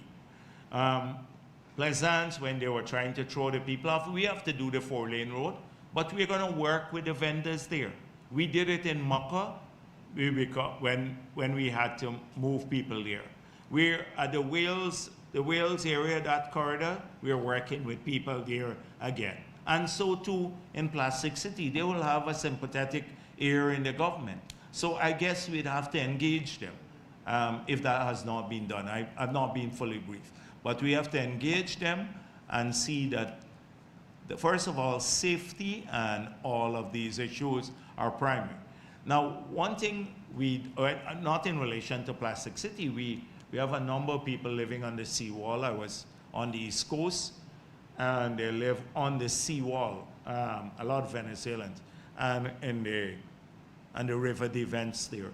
We have to get people to come off. The children are living in a atrocious condition. And so we've been thinking about a way to get people accommodated in decent circumstances that are cost effective. You see a lot of children who, especially the Venezuelans who come back recently, they're squatting, and we can't have that in our country. We'd have to work with them. Yeah, sure. You want to get the microphone? Yes, please. Yeah, get me. Yeah. I was really confining the question to the matter of access to resources to construct show bases. But I think Mr. Hughes is referring to a one-year-old report in which he said that there was systematic exclusion of Afro-Guyanese from the award of gold export licenses and a number of other areas which... Okay, yeah. But I just gave you... I was wondering broadly if you have a mechanism in place in which these people will be opportunities will be afforded to them eventually through some special scheme so that they But Dennis, this is buying into the premise and the campaign of Nigel Hughes and the others to create this air of people being dispossessed. So I've just pointed out a number of areas. Take, for example, public service. Public service employment is mainly Afro-Guyanese. That's a $37 billion increase in public service employment costs since we got into office, leaving out the part-time job. $37 billion. I pointed out that the children of Guyana now are getting $8.4 billion. These are Afro-Guyanese children too. I pointed out about the pensioners. Now, let's look at the Army alone, $1.4 billion, well, their joint services, that they didn't have under APNU. Is this not, should we conclude that APNU discriminated against Afro-Guyanese when they took away the joint services bonus? Because it's mainly Afro-Guyanese. Now, let's talk about the gold licenses. The gold licenses, they developed historically. APNU was in office for 5 years. How did they rectify that? To get a gold license, you apply, and you get assessed. Truckman and the others gave a number of other things out. We saw the GHKL is running and hiding all the time from, look at the gold declarations that we are looking at now. There is an investigation going on from the period 2018. Why didn't they correct it? It's not that their PPP discriminated by taking away anybody licenses. They were there for 5 years. Why did they not give somebody a license? Because how many people applied? That is the question. How many people applied? So this is, if we keep repeating it without asking for data, why, if they believe that this is so, why not go to the ERC and say, this is what we discovered. X number of persons applied, and this is what the PPP did. The ERC is the mechanism that we jointly agree to pursue to investigate discrimination. But you know why they wouldn't go to the ERC because you have to go with facts. You can't go and make a general speech like that. All the water treatment plants, not a single Afro-Guyanese. And when you look at it, it's two bids you had from Afro-Guyanese. And the man that they're claiming that we discriminated against, they threw him out of GWI. And since we got back in office, he's getting work now, the black person.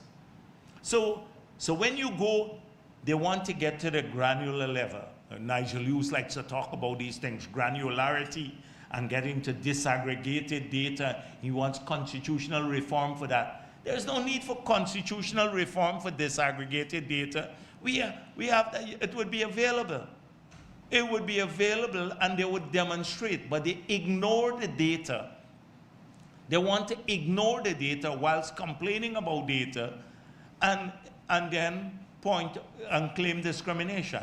And they don't do, it's always about counting. So look how many people the farmers got help. But they would never at the same time saying that we are spending this year alone, apart from practically free electricity in Linden, we're spending over $300 million in fixing the grid. In fixing the grid in Linden for electricity price that is a fraction of national price. And that we are subsidizing electricity to the tune of $2–3 billion every year there. Never say that. You never hear that feature. How come that becomes what about the people who live in Georgetown, Afro-Guyanese and Indo-Guyanese and Amerindians? Is that discrimination to their Guyanese citizens? Why should one part get cheaper electricity? But we do it because historically that's how it happened. And so this is it. They don't want facts. They go there and stir up excitement. And when you look at the people who attend, it's like young people are not there.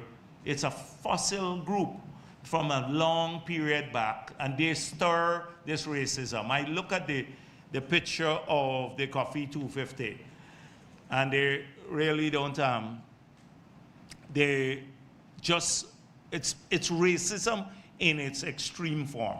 That's what they peddle. Good afternoon, Dr. Jagdeo. Yes. Just a few questions from me, sir. Firstly, can you provide an update on the Visa 2 project, specifically to say whether we have been able to pay off? Which project? Visa 2. Can you say whether we've been able to pay off those costs? And back in March, sir, you said you were open to exploring the possibility of releasing the cost recovery statements and forecast of expenditure by Exxon. Can you say whether you have come to a conclusion on that? Secondly, Exxon quoted two different costs expended so far in the gas to energy project. You're losing me because you're reading probably a Kaichor News article. So let's go to it was one. Actually from the court document. Right. Yes. So yes. So the court. What is it that you want about the financial statements? Because I pointed out that Kaichor News couldn't read the financial statements.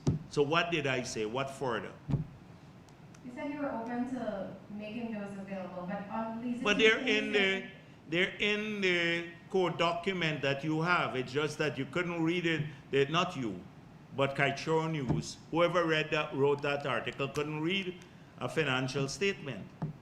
It's in the court document already. On the laser 2 costs, can you say if we've managed to pay those off already? How far we are? I don't know if we paid it off already.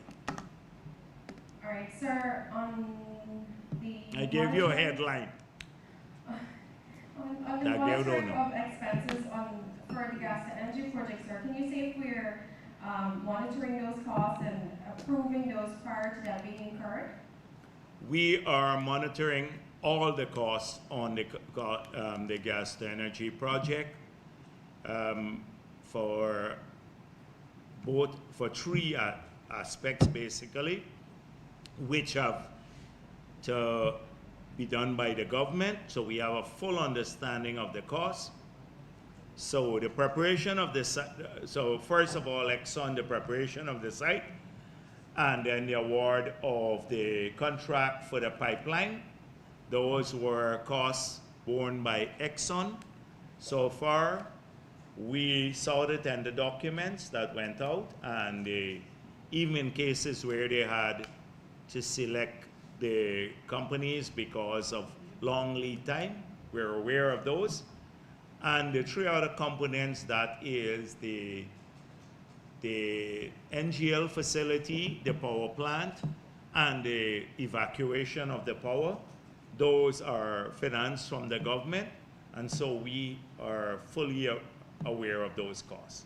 Thank you, sir. Finally, from me, the opposition today called for government to justify extending the relinquishment provision for the Stavro block.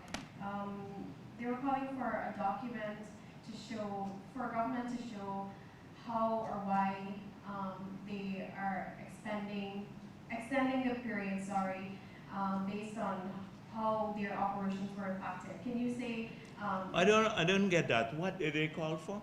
They asked for a document that shows whether government did any due diligence on what ExxonMobil said it required the extension for, to verify if what they're saying is true. Okay, And the extent right. to which it was impacted. So, yes, so which extension? That is the extension. For the block, the exploration extension. Okay. So there is one extension that we are contemplating now. It is to extend the life of the project by 10 years. There's a simple reason for that. Whether you do technical analysis or financial analysis, you have to, there is a necessity to move this project to supply the gas for over 20 years. The project cycle is a 20 years cycle. That is what it would be longer. Right now, when the project is completed, 2025 or so, it will, they would only have 12 years more on the permit. So that means 12 years more for laser to operate, to supply gas. We need that well to supply gas for 20 years at a minimum. So we have an interest in extending that, not just Exxon. So that's all that's happening now. I think they don't understand. That is the problem with Norton. He thinks we're extending the overall permit for the Stabroek block. We're not extending the Stabroek block permit. We're extending only the permit for the well that is producing that FPSO, that's producing the gas that's supplying the Wales project.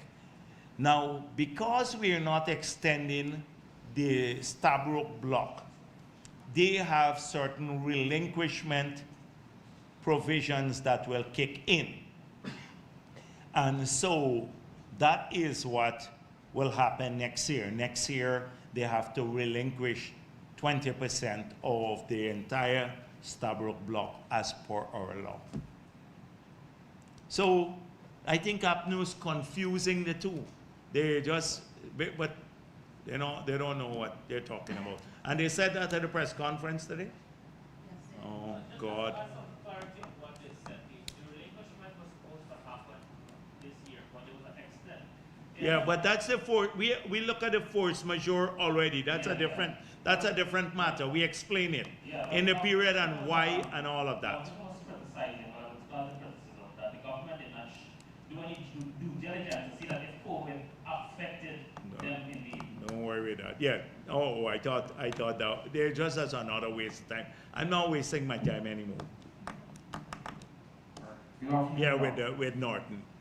Good afternoon, Dr. Jagdeo. Yes. From South News. I just have a follow-up question. Yes. Recently, the government concluded the BVI trade mission, and one of their Which BVI? BVI, yes, and one of the issues raised were the spike in terms of transportation costs or shipping costs for the commodities, rice and sand.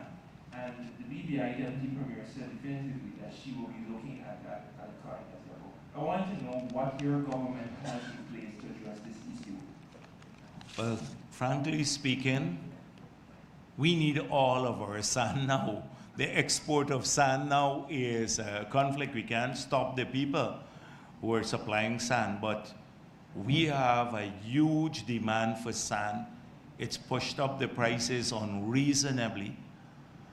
And we had to intervene by opening up a government sand pit, and we may have to do several more to just keep tempering the prices because of the pace of change and construction in the industry. So, and I think at the prices that people are getting here now, their prices are out-competing what they receive from abroad. So not many of them are that interested in now shipping unless they have a backhaul. They bring something back. It's very difficult to move things to the islands. And that's one of the biggest things. If you heard the lament of the heads of government of CARICOM, this is one of the biggest constraints to the development of a trade between the territories. The cost of transportation and the reliability of transportation. So I'm not sure. We would not be able to do anything in the short term. No use, I lie to you, to address that. Yeah. Dr. Jagdeo, just a follow-up question to Demerara raised, Dennis Chabral. I think you have not adequately answered Afro-Guyanese being afforded opportunities because of the fact that Travis Chase would have been issued a gold license, gold export license.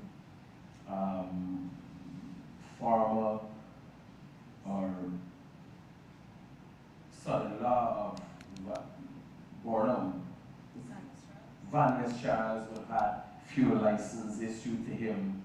So how do, and your government has not gone off I didn't want to do that. I am aware of it.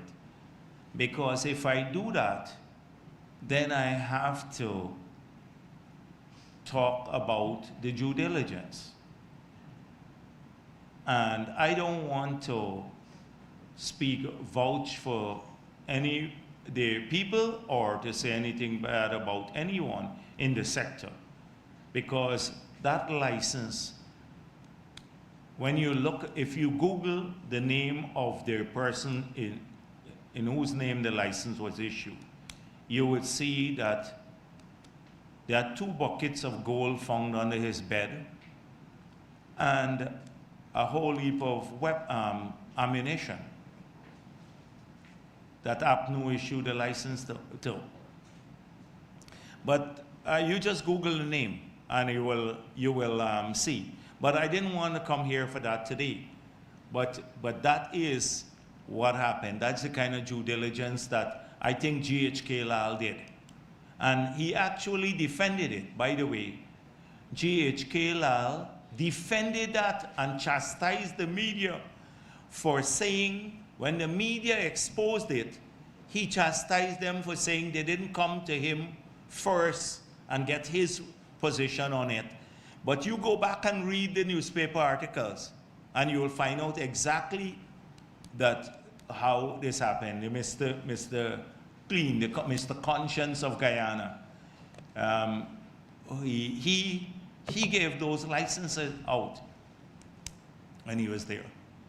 So I didn't want to get to that. Anything else? Yes. Dr. Jagdeo, just to follow up on the question of local content, we recently saw a JV signed between a Ghanaian and Guyanese Canadian company regarding offshore monitoring. During the revision of the local content law, is this something that the government envisions bringing into the first schedule so that Guyanese can be able to be part of that offshore monitoring capability? Yeah. And secondly, I know there's a lot of talk about energy security security, but the fact remains that many of our Caribbean brothers and sisters are heavily indebted and they don't have the infrastructure for energy. Do you think the region will find itself in a place where some countries are able to attain energy security while others will be left behind? We have, in CARICOM, there are huge challenges. So it's not just, given the potential devastation that weather-related events could wreak on economies in the region, and given the fiscal state of those countries, their budgets, and thirdly, the debt overhang that they currently have and the large amount of revenue that it takes to service debt. So they have three situations. One, devastation by weather-related events, fiscally stressed budgets, and massive debt overhang. That's using up a significant part of their revenue. Their ability to craft sustainable medium-term strategies is limited. Their ability is limited. And so they will face, and then they have a fourth factor where most of them import their food and their energy requirements. So food security and energy security will be big issues for them in the future. But it's also the ability to keep the countries going. That right now they're struggling in many parts of the region to keep the countries going. So it's not a good picture to be place to be. When we were there at one time, so we know painfully how difficult it was when we were exactly the same thing. Our fiscal deficit was 25% of GDP. Every 4 years, we were doubling the debt because you had to finance it. So 4 years, you're doubling the debt in relation to GDP. Our BOP deficit was 47% of GDP.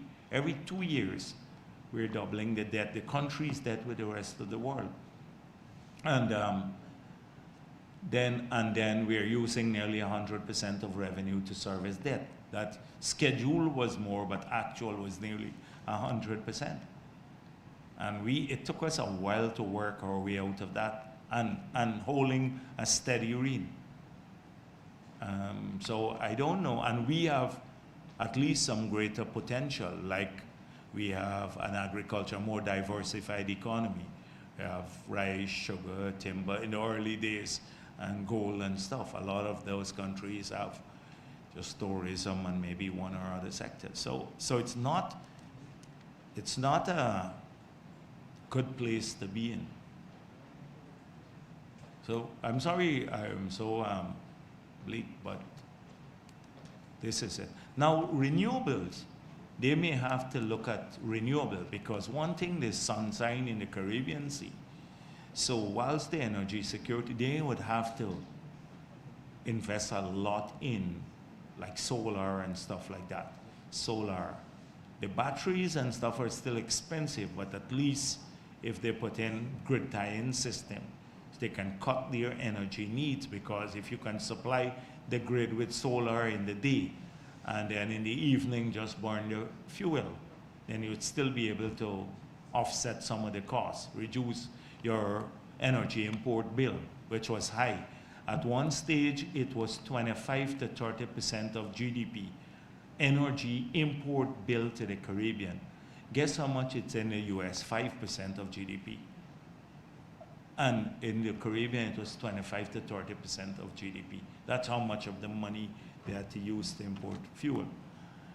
So it is something that's tough. All right, thank you very much. Oh. I have the second question that I asked. All right. Oh, what is? Local The Capturing the offshore monitoring service. yes, yes. We're hoping that, let's see if we try to do it formally, because I don't want to say that a company has, we're glad that the company created a joint venture, but we have to go to tender. So we still have to look at that, but I'm glad that a Guyanese group is involved, or Guyanese individuals. I want to see how much really though the Guyanese content is in that, but conceivably. All right, I'm giving Kaichor news since Glenn Lal didn't come. You could ask the Glenn Lal question. Okay. Well, I'm asking now, a fact-finding team went into Chinese landing, and they had a deadline to come up with a response to the human rights body, August 10th. Can you provide an update to what's the situation there? Okay, so I'm aware that the fact-finding team went in. I think one newspaper, I asked Pauline why the Ministry of Amerindian Affairs rep wasn't on the team, and she said they were on the team, but the one newspaper said that they were not there. So I hope that that gets corrected. I told her she should have corrected it, but they went there. As you know, all the mining activities are shut down now. So that means there was a claim that you had a number of miners descended on the community, and the miners were creating social problems, and that there was a lot of environmental problems. So what has happened is, we went straight to the source of all the problems, which is mining. And we shut down. There was a cease order to stop all mining. So that means if there was pollution, you stop the pollution, and if miners were there and operating, they can't mine there anymore. Nobody could mine. So we fixed the problem at the source. Now we have to verify that there was actual pollution. So the EPA was there, they took a number of samples, we asked the community, we were taking statements. A number of people from the community did not want to, because we have to verify. The fact-finding mission came to say, basically went to see if the allegations made were factual, and then how we are going to address them. A lot of people did not want to respond to that issue. They said there's only one issue, shutting down the Vera claim. But that's not what went before the Inter-American Commission on Human Rights. What went there is that there large number of miners have gone in, there's big pollution, etc. So now that's being assessed. The EPA checking the pollution levels, mercury level, everything. And I guess the response should be made shortly. That was my latest update. That's the latest update at this time. Huh? Will the shutdown be permanent? Well, if I can't say that now, but at least now it's done. Let's see, there is no mining, no pollution, no harassing of anybody, because that was the complaint. And I saw the big controversy between Ralph and Starbuck News on this matter about the thing. I think they have some merits too, you know. You should look at it, the debate. You see that the rights there in Chinese land, and the people said that they were not being prevented to work. They said that they know that the government has been providing some part-time jobs and some cash grants, but they have to live beyond that. And they say their livelihood is going to spin a little bit outside the mines, pork knocking. But that's not what went before the UN body. Yes, but that, you know what went there. We have to respond to that. That there's pollution in the area and it's overrun by mining. They didn't say, so we got to now, a number of other things, people are being harassed and stuff. We have to address those issues. So, well, I don't know how you're gonna, we are aware of those concerns too. But frankly speaking, there are a number of people in the village. I don't want to speak too much, but the same question that was raised with me earlier, Some people want the mining and some don't want the mining. Some believe, a few believe that Vera should continue. The majority believe he shouldn't continue, the majority. And so it's a complex situation. One thing is sure, that we are on the side of the village. We have always been. From the time we went to court, we're on the side of the village, and we want to protect people, the villagers and their interests. Okay. Okay. Right. Third question, there was a 5-minute US We're going to third question. This is the 13th question now.